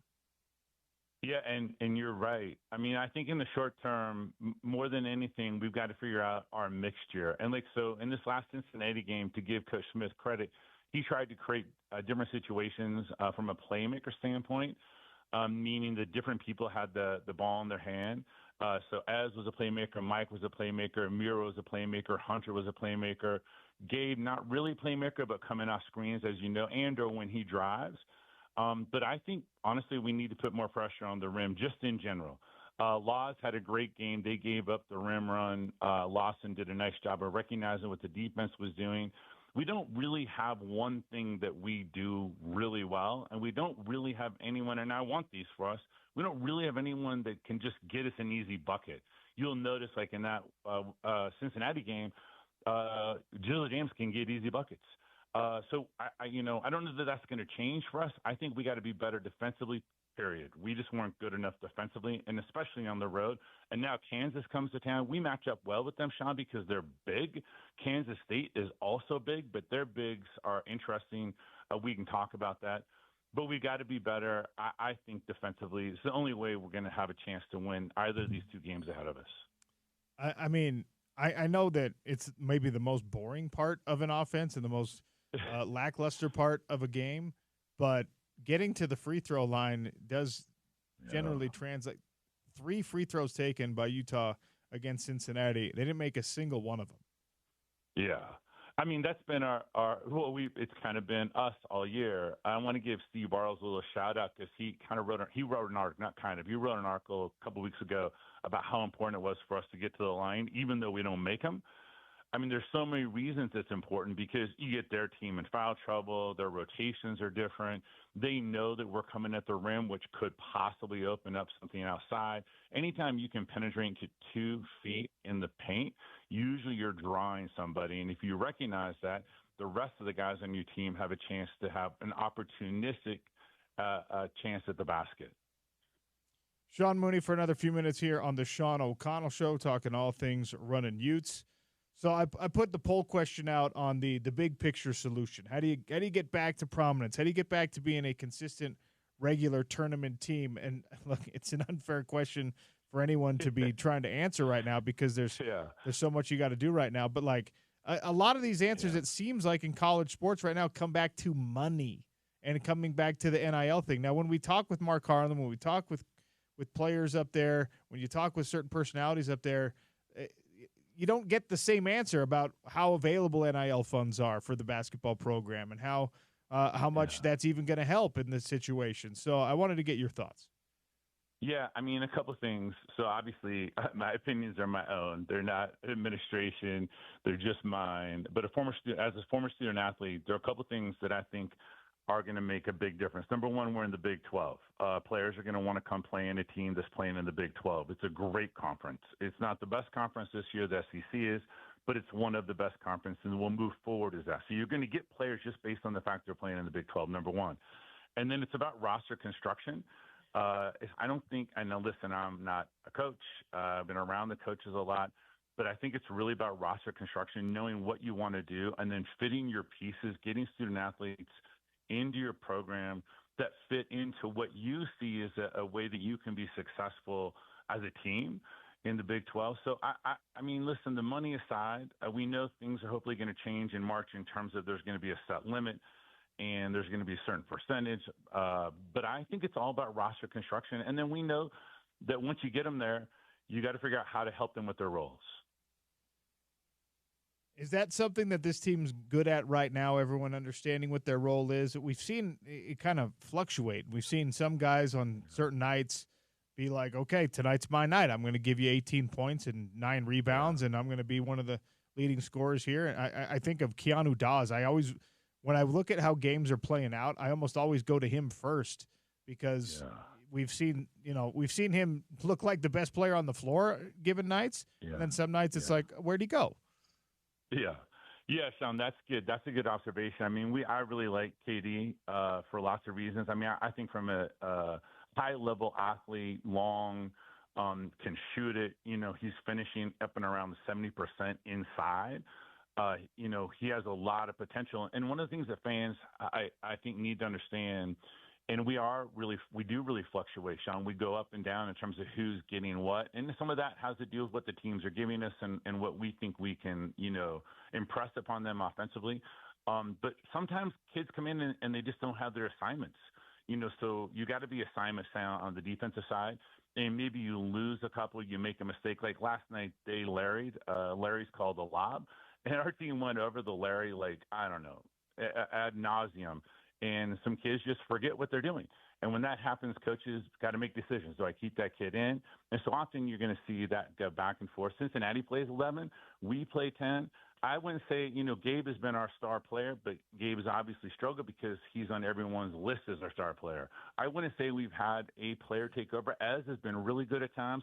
KD's been good. Laz have been good at times. But we don't have, I think kids know their roles, but I think it has really fluctuated this year. Okay, so I know that the players and coaches take it one game at a time. We get to look at however big the picture we want to look at.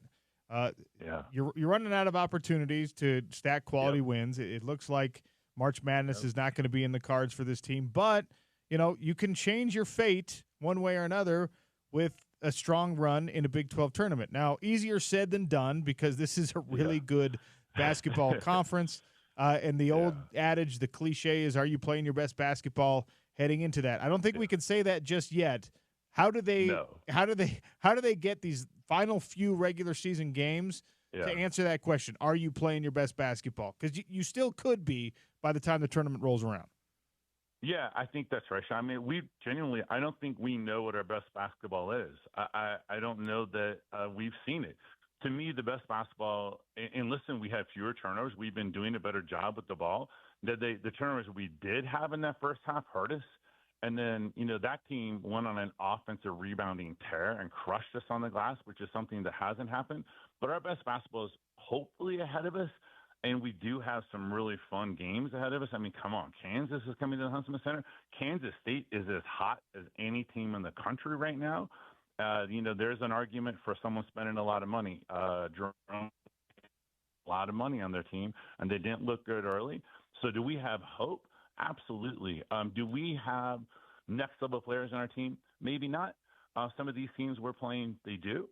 So I hope we're playing our best basketball. We still have 7 games left in the regular season, and then when we get to the tournament, it's always lace them up because you never know what's going to happen.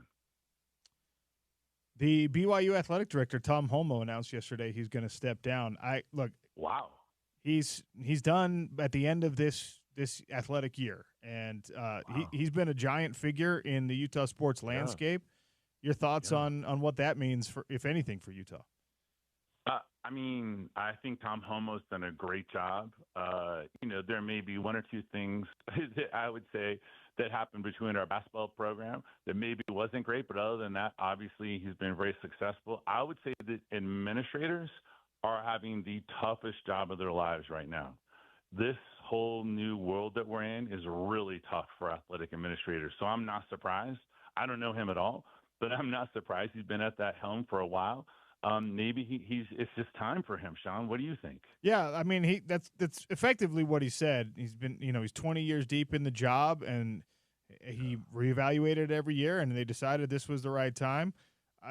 I agree. I echo your sentiments. I've been talking about it more than Utah fans like today, that I think he's been absolutely amazing at the job. And I think it's in the sort of callous and crass way, I think it's actually good for Utah that they don't have that mind at BYU trying to find every advantage for the Cougs, because he's going to be really hard to replace.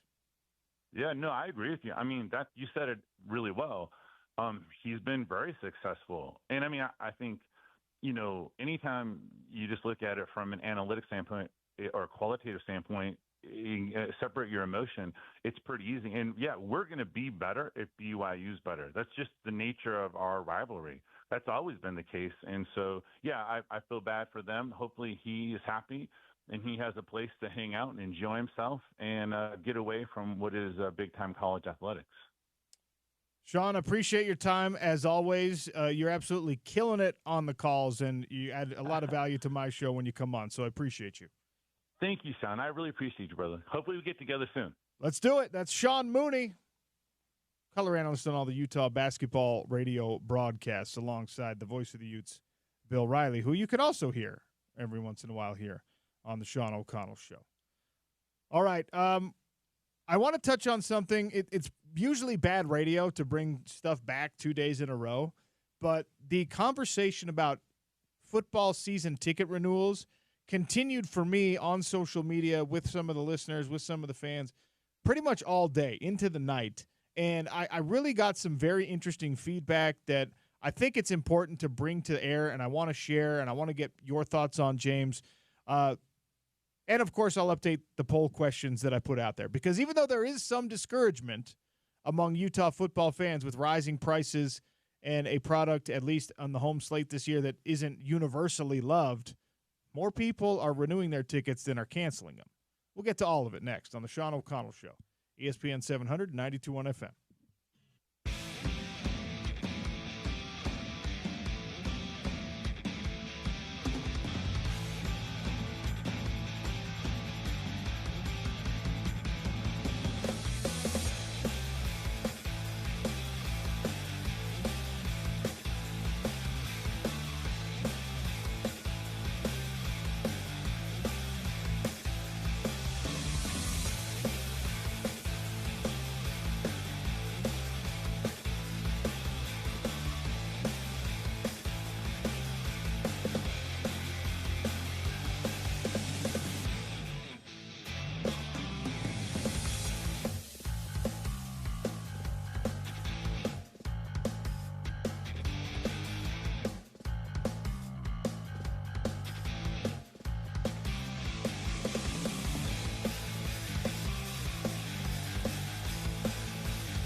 Going to talk a little hockey with Tom Callahan in about 6 minutes here on the Sean O'Connell Show. We'll start off hour number 3 that way.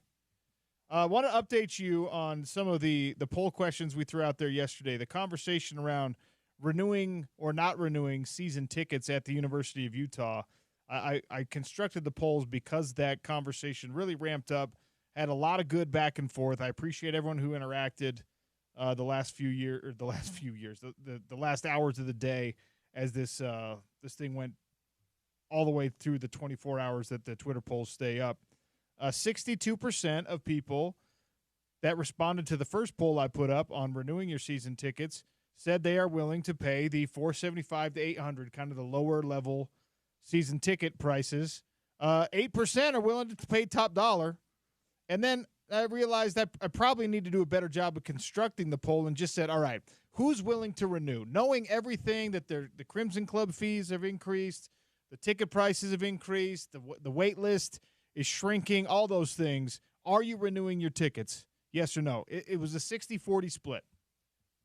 60% of people saying yes, they're going to renew. 40% who responded, and by the way, this is not largely representative of the entire Utah fan base, but the sample size we got to respond to the polls, 60% said, yes, I will renew my tickets. 40% said no. And then there's always the why are you not willing to renew your tickets? And there were some really interesting conversations to be had on that front. People feeling like, the bathroom situation, the concessions lines, all that stuff is just not worth it anymore. I'm trying to be understanding of like the overall picture. There were a couple of people who came in and said, "Look, I got little kids, and getting them to bed on time is an undefeated prospect." Yes, okay, I can sympathize with that. Live sports attendance is declining in a lot of ways. People are reducing the size of their stadiums in certain spots. There's just never going to be a time where Utah football is not in high demand. The 40% who are not going to renew their tickets, there's people waiting. There's people who are going to snatch those up. It's not as long of a wait list as it used to be. It's not as competitive to get the premium seats as it used to be, probably because those premium seats are more expensive than a lot of people are willing to pay, if the poll question there is any indication. But I do appreciate the feedback. Some people saying they just don't feel like their needs are being met as a fan. You don't feel cared about by the university and catered to by the university. I really don't know. I want to know, but I really don't know what else can be done aside from, like the South End Zone stuff was amazing. Catered to a whole different audience, a different price point, a different whatever. Great, fantastic, wonderful. Got that thing built. Improving Wi-Fi at the stadium because all of us are addicted to our phones now. Okay, tried to get that done. I guess you could refurbish some bathrooms and try to, I guess you can't widen the concourse to help foot traffic be a little bit better. But I was surprised and intrigued by some of the responses I got. Because I know that the priority in the department is to make fans feel loved and cared for and attended to and have the needs met. I know that that's something that's important to the folks on the Hill. And if the fans don't feel that way, we got to find a way to meet in the middle. All right. We'll leave it there. 60% renewing, 40% saying they will not renew for Cal Poly, Texas Tech, Arizona State, Colorado, Cincinnati, and Kansas State as your home slate this year. Attendance has been healthy and good at Utah Hockey Club games. It's going to get even stronger if this team can close the gap. 6 points right now separate them in the final wild card spot in the West. We'll talk about all of that with Tom Callahan, who joins us as a Utah Hockey Club insider in 3 minutes. Sean O'Connell Show continues on ESPN 700 and 92.1 FM, proud part of Utah's ESPN radio network.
Chychrun for Strome.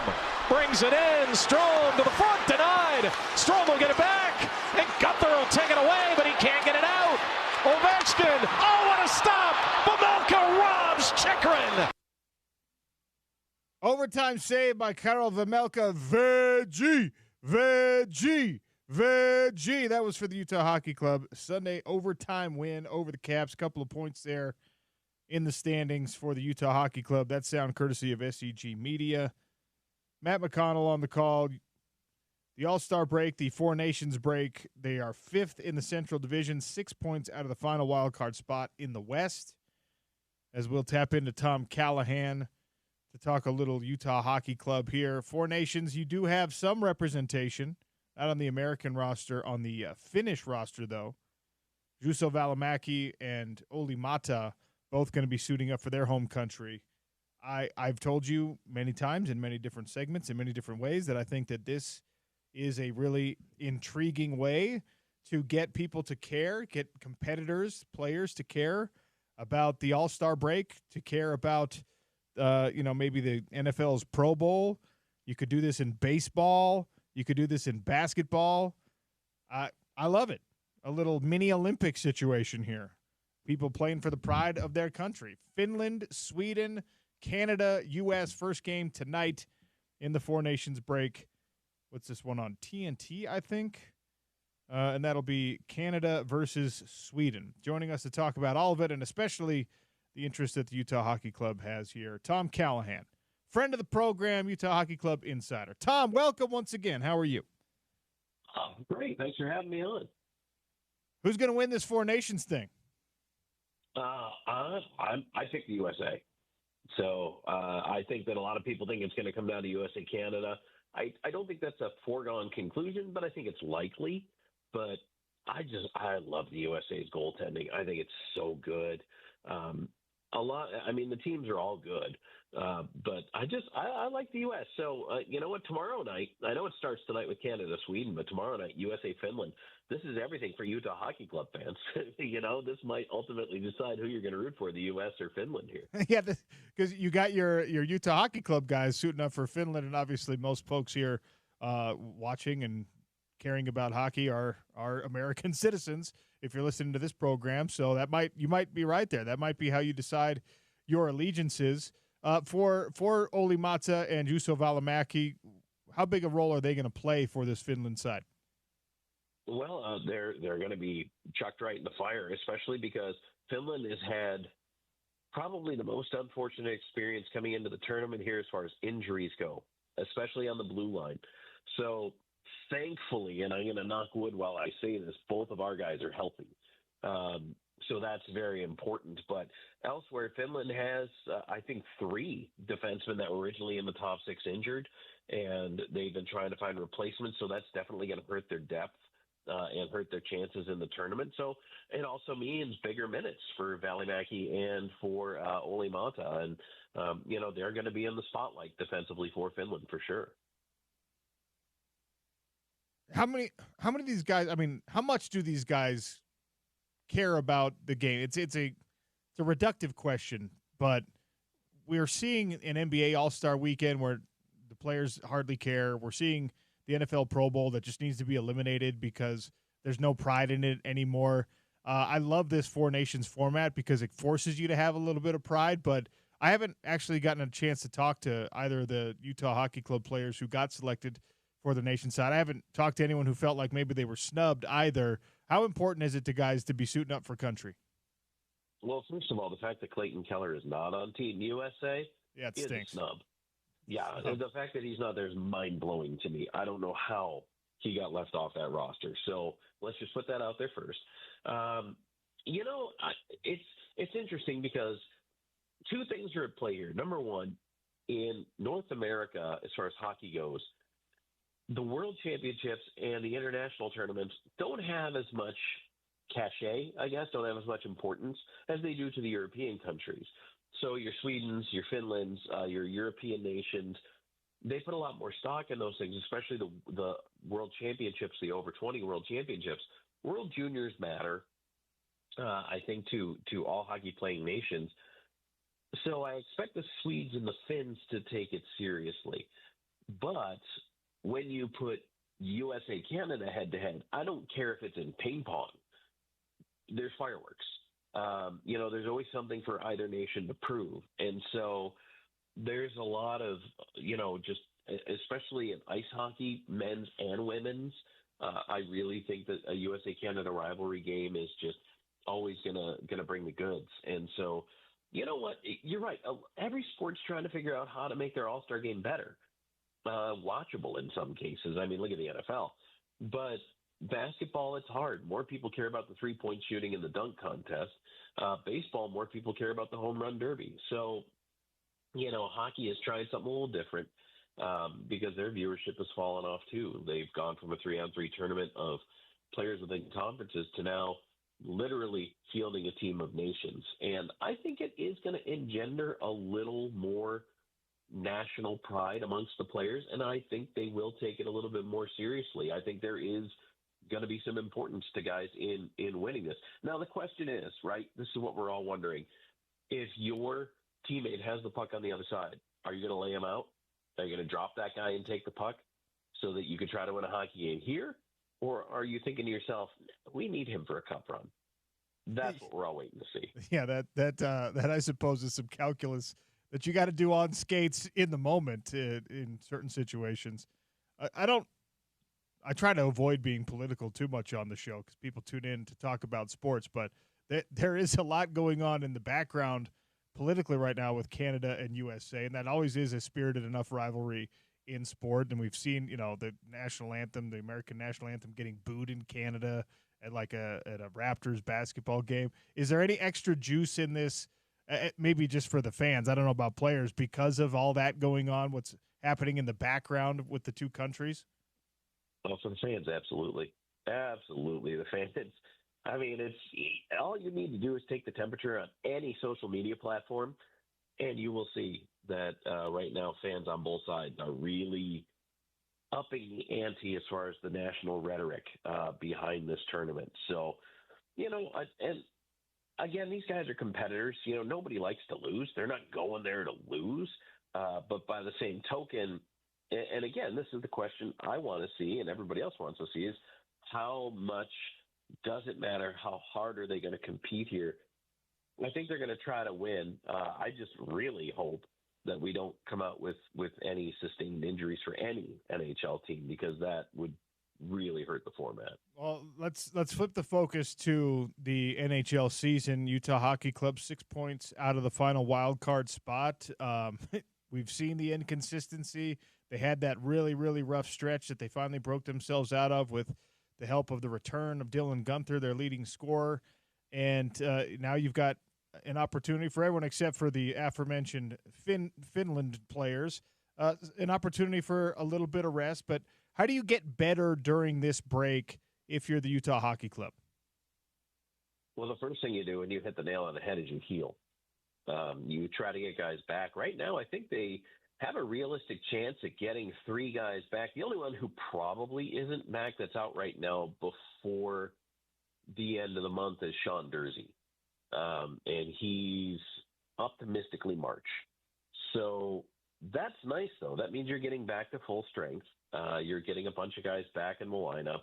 And it also means you're going to have some hard decisions to make when you do come back. Now, it is important to note there's no trade freeze during this time. I'm not saying Utah's going to make a move. However, they could if they wanted to. And you know what? They're sitting in a great spot right now. I think 6 points out is exactly where I wanted to see them be at this time of the year, coming out of what they were last year, the growth they needed for this year. You mentioned the inconsistency. That's really been the killer. So if they're going to get better and win more hockey games, they have to be consistent about it. And look, I understand the injuries have kneecapped them, especially defensively, all year long. Maybe now is the time when they start putting together. The question is it too little, too late? It's only 6 points, but you got to leapfrog a couple of teams. It's going to be real interesting when they come back. But, number one, heal up. Number two, just really try to cement all those little things that you're still making some mistakes on the lapses and the blown coverages and things like that, and that's really what they've got to nail down. Do they have it figured out in goal? I mean, we've seen great moments from both goaltenders. Veggie had to come in unexpectedly after Ingram got banged up and managed to help the team get a couple of points in that game. Is that picture pretty clear for the remainder of the season in your mind? I actually don't think it is. I think that there's a 50-50 chance one of those guys has moved. Here's the interesting thing about it is that Jamelka brings you more back. He's an expiring contract. He has proven that he can handle the starter's workload. I think for a team that believes they're a goaltender away and maybe even a 1B as opposed to a 1A goaltender away, he's an enticing target. Now, it depends on the conversations they're having with him. Is he interested in signing long-term? Does he want to stay here? Connor Ingram has another year. But Connor Ingram's had a tough year. He's been in and out of the lineup for, sometimes injuries. We know he had a bereavement leave in there. So it's really hard to measure his season. Again, consistency has not been on his side this year just because of his infrequency of being able to stay either healthy or in the lineup. So that's hard because what team is going to reach for Connor Ingram? And I'm not saying one won't, but who's going to reach for Connor Ingram if he's got 1 year left on his deal, but he hasn't played enough to really convince you that he can be a starter? Now, if you need a backup, maybe. If you have an untested rookie as a backup, Connor Ingram is certainly a better option for you to make a deep run. So I think it's 50-50 that this goaltending situation, because Jackson Stauber has proven he's ready to be an NHL backup to me, and I think next season he'll probably be in that role. So, yeah, it could be interesting. That's a great question. Tom Callahan for another few minutes here on the Sean O'Connell Show, talking Utah Hockey Club, who is flirting with a wild card playoff spot. That flirtation hopefully turns into a real committed relationship in this second half, or I guess it's a little bit less than a half of the regular season left to play after the Four Nations break. We mentioned the snub of Keller. Is he the guy? Is he the type of guy that's going to motivate him, or is he just going to let it roll off his back? I think he's absolutely motivated by it, especially let's say USA comes close but doesn't win. The natural tendency will be to look at Clayton Keller and go, well, that guy could have made a difference, which I firmly believe. And I don't know how he's not on the roster, but that said, yes, you do want to let your play speak for itself, and I do believe he is that guy. He's a leader for this Utah team on and off the ice, and, he's an incredibly skilled player, but a guy that just, has a lot of respect, plays hard, and he's not going to go out there and give you 70 or 80%. He's always going to give you 100%. And, yeah, you'll see that down the stretch. Like I say, especially if it's close, I'm sure he'll have a few things to try to say on the ice about it. Last time I had you on, we were talking about the blue line, and, you're getting guys back from injury. Other guys are getting banged up and having to miss a little bit of time. The pairings have been swapped back and forth. And I guess it's similar to what I asked you about the goaltenders. Is the defense figured out for the remainder of this season for this Utah Hockey Club, barring any remaining injuries? Well, defense is actually where they have the most opportunity to make moves. They actually just lost Kolyachonok on waivers because they had so many defensemen. Now, they picked up Nick DeSimone, and he's played well enough to the point where Kolyachonok became expendable. So they were going to send him down. Now, he was picked away by Pittsburgh on waivers, but defensively, they're pretty deep, especially with guys coming back and getting healthy. And once Dursey comes back, that might be the first time all year. I'm talking March. We started in October. This might be the first time you see the actual six defensemen Utah wanted on the ice at one time, which is crazy. But they've gone about the year, and they've picked up guys like DeSimone, like Bortuzzo, Ole Monta, don't forget, was a trade acquisition. And they found a way to fill the gaps, and they've made themselves good enough to hang around on defense, but now they're going to have some extra parts. And this time of year, teams are always looking for a depth defenseman, a right-hand shot defenseman, and a guy who's a veteran. So I think they have a couple of trade targets that I think if Utah's going to make a move, defense is definitely where their depth and their strength is. If I'm asking other insiders around the NHL right now how effective Utah Hockey Club has been in establishing its identity, whether an identity that they wanted to establish or one that they just kind of stumbled into, does everybody know what to expect or know what this team is yet when we're talking about the competition? I think you know what they've been branded as. I don't think they live up to it every night. And that's really the continuing evolution. Bill Armstrong has not been shy about going after bigger players, physical players. And that's how I love to see a team built. I believe that is built for playoff success. When you're big, you're physical, you're a team that is in shape and can grind other teams out in what is essentially a 2-month postseason tournament. Every round is best of 7, and you got to win 4 of those. That's hard. So I think that is, what the ideal is. They just don't always play that way. And that's one of the reasons why Lawson Krause was sent to the press box for a game to watch for a night, is because he hadn't been playing up to his identity in that role. Now, he came back, scored in the next game back, looked a lot better. But you got to get to a point where you need to stop giving guys those head checks. And to your question earlier about, what else can they do to improve here coming down the stretch, they either have to buy into that identity or figure out what it is about it that's not working for them. And if it is a square peg in a round hole, there's a bunch of things you can change, but nothing you can fix this year. So it's either players, coaching, personnel, or front office. And I don't think front office is going anywhere. I think Bill Armstrong's done a good job trying to build this team. Andre Tourney doesn't appear to be in a hot seat. So I guess you end up looking at the players and say, all right, guys, well, you've got to buy into this. You're supposed to be a big, physical, imposing team. You're supposed to work hard, forecheck hard, make life miserable for the opposing defense, and bang bodies, and they haven't done that consistently.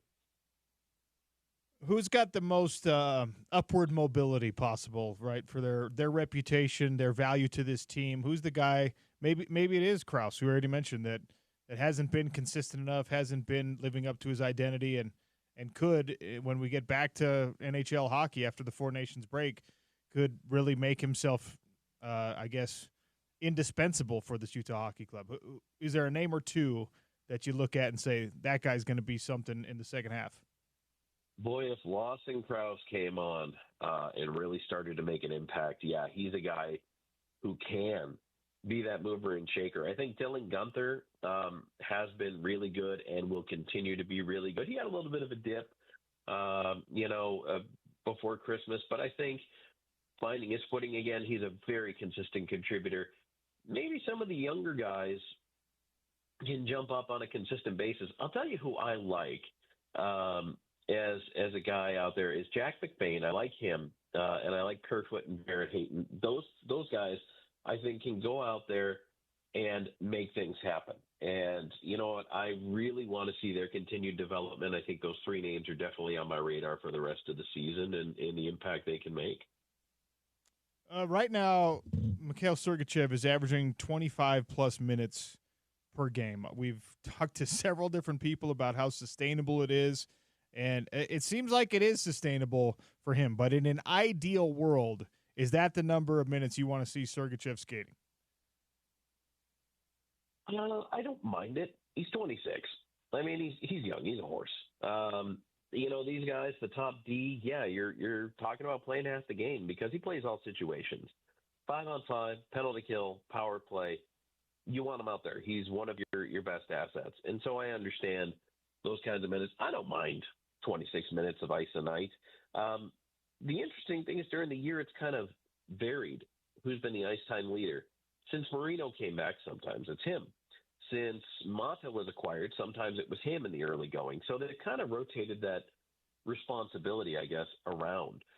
The interesting thing is once you do get Durzi back, and now that you're getting like your Bortuzzo back and players like that, and you are getting healthy on the blue line, and now you have a D. Simone, you're 8 deep on that blue line. So who do you squeeze in, and how much ice time do you get them? believe me, they're still going to want Dursey and Sergachev out there as much as humanly possible. So, yeah, 26 minutes tonight is not too much, especially for a younger player. If he was maybe more in the Ian Cole range, I would say you're probably overworking that guy if it's consistent. But, yeah, I don't mind that.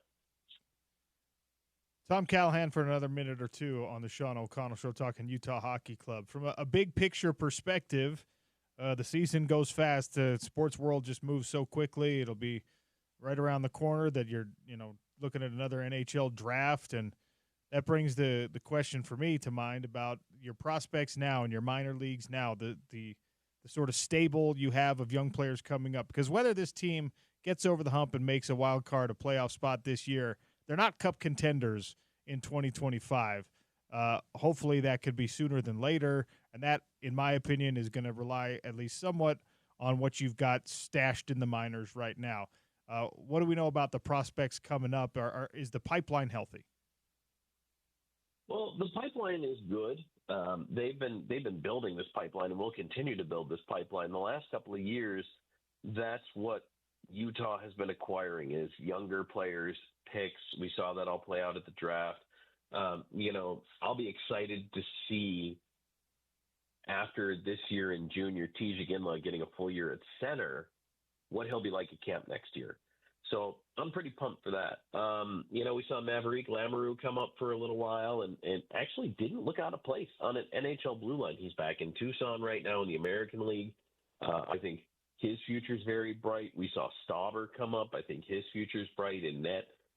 They've got some pretty good depth down there. And that is the other reason why when we talk about will Utah be active at the trade deadline, I think there's a certain comfort level there with being able to let go of some players because you know what you've got coming up behind them. And you've gotten a good look at that. And, for Utah, even if they do move 2, 3, even 4 players at this point, and let's say they think to themselves, and even Andre Tournier admitted it, he said, look, our playoff chances dead? No, but we need some help. And so I think if that's the case and they know that they can make themselves better in year 2 and year 3 of this move to Utah, because that's really where they're going to contend. They're not contending this year. But next year, the year after that especially, that's where they're going to grow into that contention. And that is really what you have to solidify for. Before I let you go, it was about a week ago, you put the video out about the branding situation. Some people have gotten tired of this conversation. I love it. But has it been, is it too ponderous? Is this whole voting situation, has it been mishandled? Is it a good way for the team to engage the fan base and get the feedback and all that stuff? How do you characterize the way that the Mammoth, Not Yeti, Utah Hockey Club, Wasatch Outlaws have handled this whole thing? Yeah, that Wasatch thing was weird, wasn't it? It was there for about 24 hours and disappeared. So strange. It came from nowhere, and it left just as quietly. That was so strange. You know what? I don't mind them drumming up as much publicity and media behind it as they can. Probably the only thing I personally wouldn't have done is to show logos that they later had to kind of back up on and say, well, those are just ideas. Those are not complete logos. Now, whether they were or not, and they took a beating on it and just had to scramble and say, that's not really it, or what, I don't know. But it's a difficult process because there is so much legalese and red tape that goes into figuring this out. You want to please the fans, but by the same token, if it's, one option is the easier path to merchandising, trademarks, getting your jerseys done, sometimes that's the path of least resistance, because by this point, you probably have 3 names that you're comfortable with. So, look, I've seen support for Outlaws. I've seen support for Mammoth. I've seen support for keeping it Utah Hockey Club. Whatever they end up with, I think it's not going to put fans off, but I will tell you, around the league, it's a little bit of a joke right now. But, I mean, all that'll pass once it's figured out. Yeah, I suppose that would be the case. All these teams that have their identities well established are probably chuckling that we haven't been able to figure it out just yet. Where did you cast your vote, if you don't mind sharing? So out of the 3 that are now left, I went with Mammoth.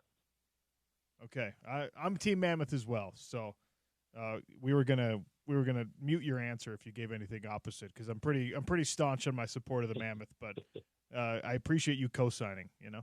Yes, no problem. Actually, I was originally Team Yeti. I was all on board with that until apparently some people make some kind of cup. I don't know. Yeah. I was, you know what I was surprised by when I saw the logos, how cool the Yeti integration into the Utah Hockey Club logo was. Because I'm like fully on board with the whole Mammoth thing. I think the branding possibilities are endless. And then I saw that logo and I was just like, oh, you know what? That's a cool way that if that's what they were going to do with Yeti, I would have liked that more than I thought. But maybe we'll see it one way or another.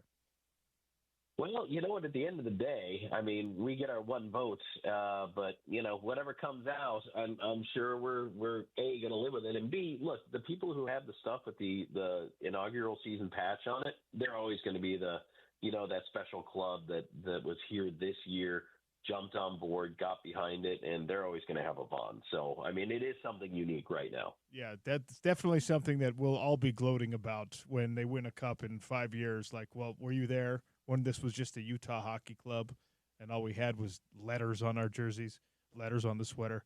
I'll definitely be lording that over fans that jump on the bandwagon. I hope the hockey gods are listening. Tom, appreciate your time and your insight. Thank you so much. All right, thanks for having me on. Tom Callahan. Follow him on Twitter at CallahanOnAir. Hockey Club insider, knows the ins and outs of everything going on with the league. He did mention, as we were talking about that Four Nations break very specifically, talked about how likely it is that Utah Hockey Club could be moving some players. They've got depth at defense, which is not what we said 2 months ago about this team. Everyone got healthy, though. Now they've got some movable pieces. And Veggie or Ingram, here's the thing. If you're gonna move Karol Vejmelka, you're gonna move Veggie, you're effectively moving your starting goaltender, your more consistent goaltender. So what are you gonna do? Call up the young guy. And then Ingram's that's the tanking move. So I don't know, man. We'll see what the personnel movement looks like on the NHL side of things for the Utah Hockey Club. Utah sports fans be in for two tanks at the same time? I don't know. I don't know about absolutely that. Not. I don't know about that. Absolutely not. No. Plus, I mean, all due respect to Connor Ingram, we love him too, but Veggie, the fans have rallied around Veggie, not just the nickname, but just his play and all that. Like, he's become a bit of a cult hero on the hockey ice for Utah Hockey Club. I will say this: is I saw a picture of the goalie helmets for the Four Nations, the paint jobs on those things. We need both Veggie and Ingram to we know some airbrush artists. Okay, I need some people to step up the game on the custom paint jobs. It is the coolest thing in sports that you can do a fully custom paint job on your goalie helmet, and their masks are pretty vanilla right now. Maybe a big carrot on Veggie's helmet. You know what's funny is onion. I don't know. When I got my very first tattoo, there was a guy who was a vegan getting tattooed at the same time, and he was getting this I love how this is starting. He was getting this huge cornucopia of vegetables tattooed on his chest, good, like a full chest piece. Like, that's how much he loved vegetables. Good for him. I want that on Veggie's helmet. Whoever that guy is, let's get him in touch with Veggie. He might actually be Veggie. I don't know. I never found out his name. It might have been Vejmelka back in 2007. Getting tattooed. I mean, Ingram has shown some promise too. So really, Veggie's looked more consistent, like you said, but they're both young. Whoever you land on, you're probably in good shape. But I just feel like Veggie's played a little bit better, and the fans have rallied around Veggie a little bit more. I don't know. Since you just mentioned fans, there is a team right now who's got the biggest fan problem in the world. I mean, this is usually a very European sports. This is like a European soccer thing where you got to kick your own fans out of the building. Right now, it's happening with the Dallas Mavericks. We'll talk about that next on the Sean O'Connell Show. ESPN 792.1 FM.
Every once in a while, you will see the relationship between a team and its fans go through a bit of a rough patch. Get a little bit strained. I would make an argument that we saw that worse than we've ever seen it with Utah football this past year because of some of the communication issues around the Cam Rising stuff over the last 2 seasons and obviously losing a bunch of games. Ultimately, Utah fans and Utah football come out stronger, hash it out. We'll see everyone at the spring game. It'll be great. Everyone's going to have fun. It's going to be totally fine, right? That relationship easily repaired. I don't know if that's possible or true for the Dallas Mavericks right now. They're kicking their own fans out of the arena because people are so mad that Nico Harrison traded away Luka Doncic and, of course, traded him away for a superstar player in AD that now might be out for the rest of the year. There is just a really, really nasty environment and atmosphere at these Mavericks situation. Mark Cuban could not be more relieved to be out of the majority ownership position than he is right now. Of course, that deal would not have happened had he still been in the majority ownership position probably. But they're kicking guys out. At SMU, by the way, did you see at the SMU basketball game, the student section started chanting "Fire Nico"? I didn't know Nico was the AD at SMU in addition to GM with the Mavericks. The fans at SMU are so bothered by the situation that at their basketball game, they're chanting "Fire the NBA GM." Well, see, that's Dallas. I don't know. No, that's a Philadelphia behavior. Yeah. That's Dallas. No, as my wife would say, if it isn't the consequences of your own actions. Yes. Like, man, Nico Harrison. I didn't think if I were a betting man, I would have put money down that Nico, I don't know, whatever the line is, how many years he's fired within 3 years, I probably would have put money. Well, I'll tell you that. this. But after AD goes down, right after, it's probably less than that. There's no way he survives through this draft process if AD doesn't miraculously heal and end up leading them in a deep playoff run. Then Nico Harrison's going to get fired over this. Well, and once again, Anthony Davis is the most unfortunate character in all of this because one, when you trade a generational superstar who's 25 years old, no matter who you get back, that guy is talked about like he's nothing. And that's what happened to Anthony Davis, who still, when healthy, is, as we've said on this show, top 10 or 15 player in the world. So he's had to endure that kind of incidental slights on his name, and now because he's hurt, he's probably going to be the reason, like you just alluded to, that Nico Harrison doesn't survive maybe beyond this summer, if not a little bit later than that, because the guy you traded your franchise for is hurt. And which, by the way, and it's not AD's fault. He just got hurt. But if you traded for a guy if you traded for Karl Malone, who'd never missed any time for injury, and then he just in a stroke of unbelievable bad luck misses a bunch of time after that, the conversation is totally different. Yeah. You can go into your owner and be like, dude, that has never happened before. Foreseen this. There's no way to foresee this. That is not the case with Anthony Davis. No. He has missed plenty of time. It's like we were talking about the Joel Embiid graphic, 400-something games played, 400 games missed. I mean, Anthony Davis, I don't know if it's quite that much, but it's not that far off of that kind of a split. Like if you traded Luka for Joel Embiid and then Joel Embiid gets hurt, everyone goes, yeah, dude, that's what happens. What happens when you trade for Joel Embiid? You should have traded for Greg Oden instead. Like, good callback by you. That's just you're getting what you paid for. Man. You're getting a guy That's that unfortunately has that reputation, and now the fan base is getting kicked out. Like now your own fans have turned on you, and your own fans out of the building. Your arena staff is then put in this really bad situation where fans are justifiably upset about a boneheaded move by the general manager of the team, and the fans are acting like idiots in expressing their distaste for it. So, but now your arena staff is in a bad situation too, because you gotta kick fans out. You gotta like put their face on the watch list and stuff. Now you've become Jimmy Dolan of the New York Knicks, who like doesn't even let people in the arena, has facial recognition software on the entrances so that you can't come back in. This sucks for Dallas. So you know that they have the hashtag MFFL, Mavs fan for life. It's now Mavs fans for Luka.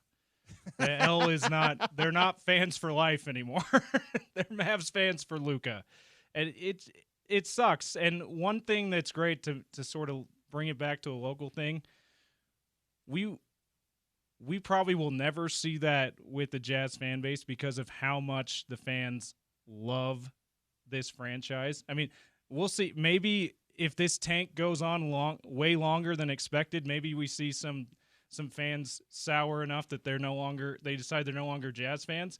But OC, if you go to a game this year when they have not been shy about we don't want to win, that building's still packed. That building is still cheering for a victory like they're in contention to win a championship, and every game matters. Okay, I hadn't even let my mind get to the point where how does it get this ugly at the Delta Center? And there is one way that is like generally feasible. Beyond that, it would take something extreme that I can't even put my finger on right now, because fans wouldn't have reacted this way even if you had ended up moving Lauri Markkanen, who everyone here really likes. No. But you just would have been like, well, that's where we're at right now. We're going to get a bunch of assets back for him. And by the way, Danny Ainge would have got more back for Lauri Markkanen than Nico Harrison got back for Luka. He most definitely would have. Most definitely would have. So people would have just been like, gosh. None of those would have been a guy nicknamed Street Clothes. Yeah. People would have been like, gosh, we're sad to see Lowry go, but we'll deal with it because of the haul of picks we got back, which is how I felt about Rudy Gobert. A lot of people were ready to see Rudy go. I liked Rudy. I wanted him to stay, but you look at what they got back, and it's like, okay. Can't say no to that. That makes sense. That trade-off. The only thing that I could see that would make it this ugly for Utah is if in this tanking effort, you just draft really badly. Yeah. If the guy behind whoever you pick ends up being a superstar and your guy stinks. That could be the only way that I would see Utah fans getting overly frustrated with this process, because right now people are downright enthusiastic about the idea that you should lose a bunch of games and try to get one of the top 3 picks in this particular draft. Now, let's say you get Ace Bailey, and Ace Bailey ends up being terrible, and Yegor Demin goes number 6 and ends up being the next Steve Nash. And people are just like, see? Boo! Yeah, that's the only time it could get bad. I could see that scenario. One counterpoint, though, I feel like the worst case scenario already happened with someone you've made good friends with the way Darren Williams left things, and with the way it led a lot of people saw that as it leading to Jerry Sloan's resignation. Yeah, and the fans still didn't sour on this team. That's right. So I just don't know. I think that's probably been the worst situation that a star or a figures of this Jazz franchise have been through since they moved to Utah, and they still, like, the fans still kept showing up. So I don't know if even what you're talking about would drive fans away from the Delta Center, the way that Mavs fans have been driven away from Dallas. The Utah Jazz fan base might be the most mistake-proof for ownership. They might be in any professional sports scenario. Although more options with the Utah Hockey Club, right? That changes that changes the math just a little bit on it. Anyway, I don't feel bad for Dallas because these are self-inflicted wounds, but I do feel bad for Dallas fans that they're getting kicked out of their own arena for yelling about something that we would all yell about. Yes. All right, got to take a break. We'll come back. We'll do a little crosstalk with Spence Checketts. It's the Sean O'Connell Show. Wrap it up next on ESPN 700, 92.1 FM.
Two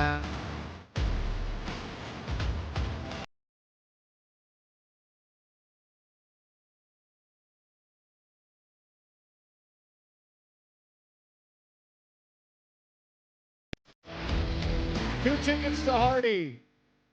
8:29 at Utah First Print Amphitheater. Ticket pre-sale starts tomorrow at 10 a.m. You can win some tickets at 877-353-0700. Tell me, Kevin Durant, join the 30,000 points club. How many NBA players have scored 30,000 career points? Now that Kevin Durant is also in that exclusive group of very talented players. How many NBA players have scored 30,000 points or more? 877-353-0700. Crosstalk coming. Brought to you by our friends at Advanced Window Products. If you need new windows, even if you're thinking about getting new windows, increasing the efficiency of your home, buy direct from Advanced Window Products. Local manufacturer, local sales, local installation, all in-house, no middleman markups. 801-850-9100 or advancedwindows.com for $2,500 off 10 windows or more.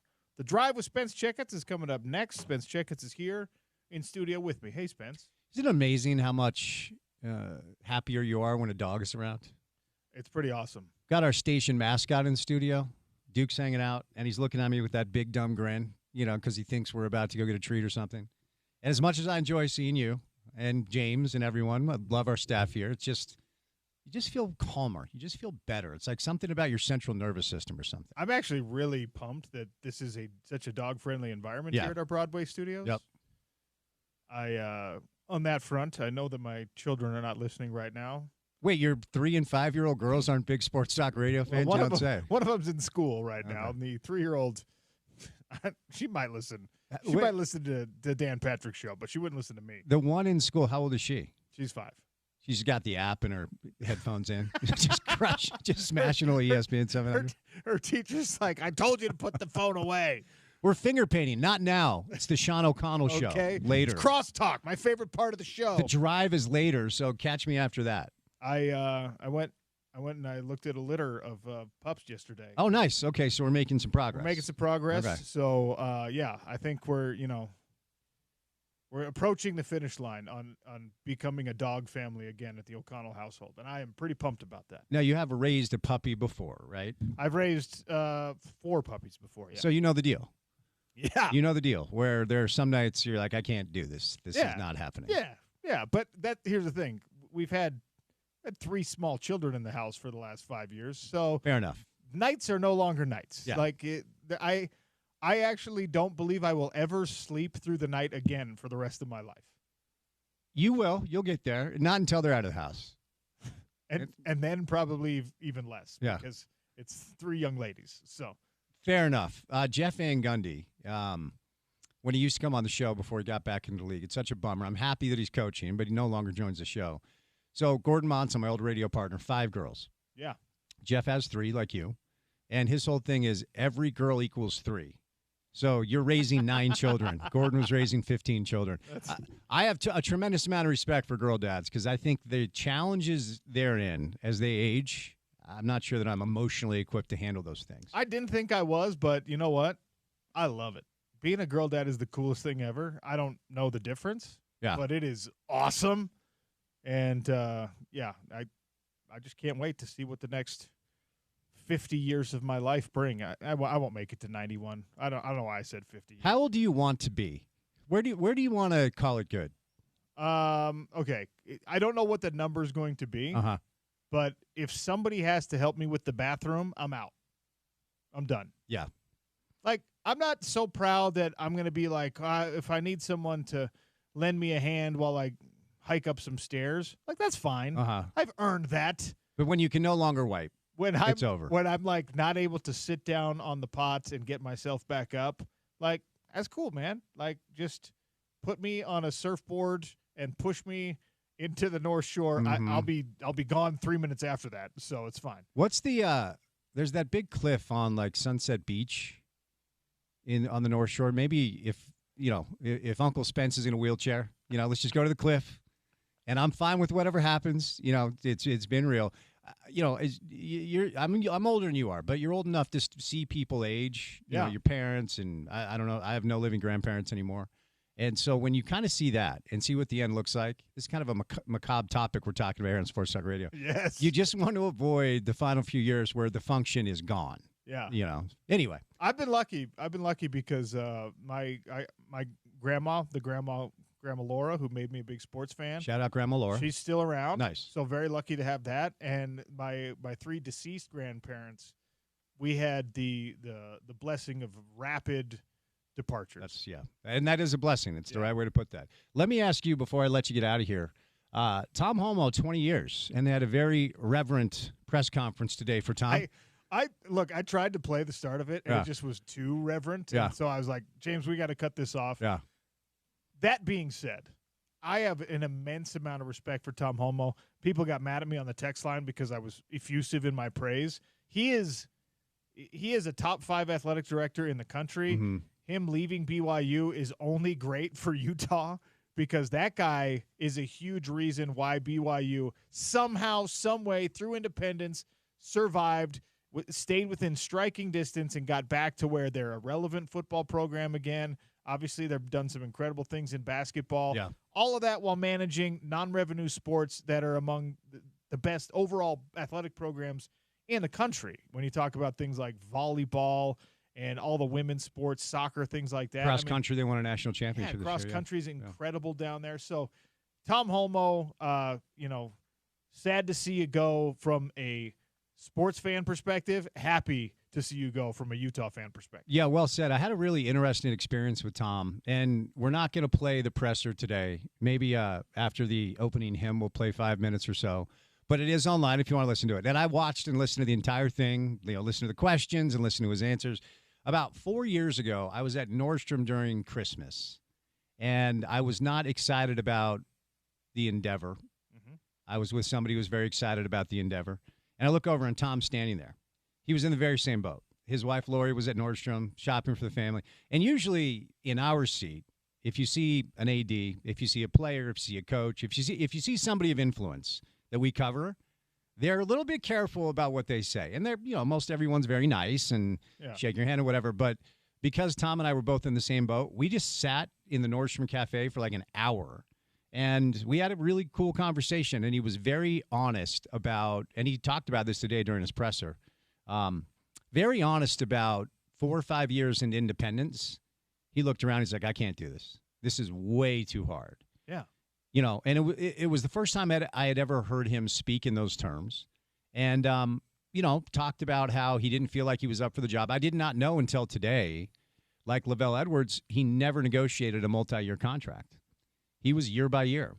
The president of BYU, and I think Tom, over the course of 20 years, saw 5 BYU presidents come and go. At the start of every calendar year, they would slide him a 1-year deal. He said he would sign it without looking at the terms and go on with the daily endeavors. I find that a wild way to operate. I would not do that personally.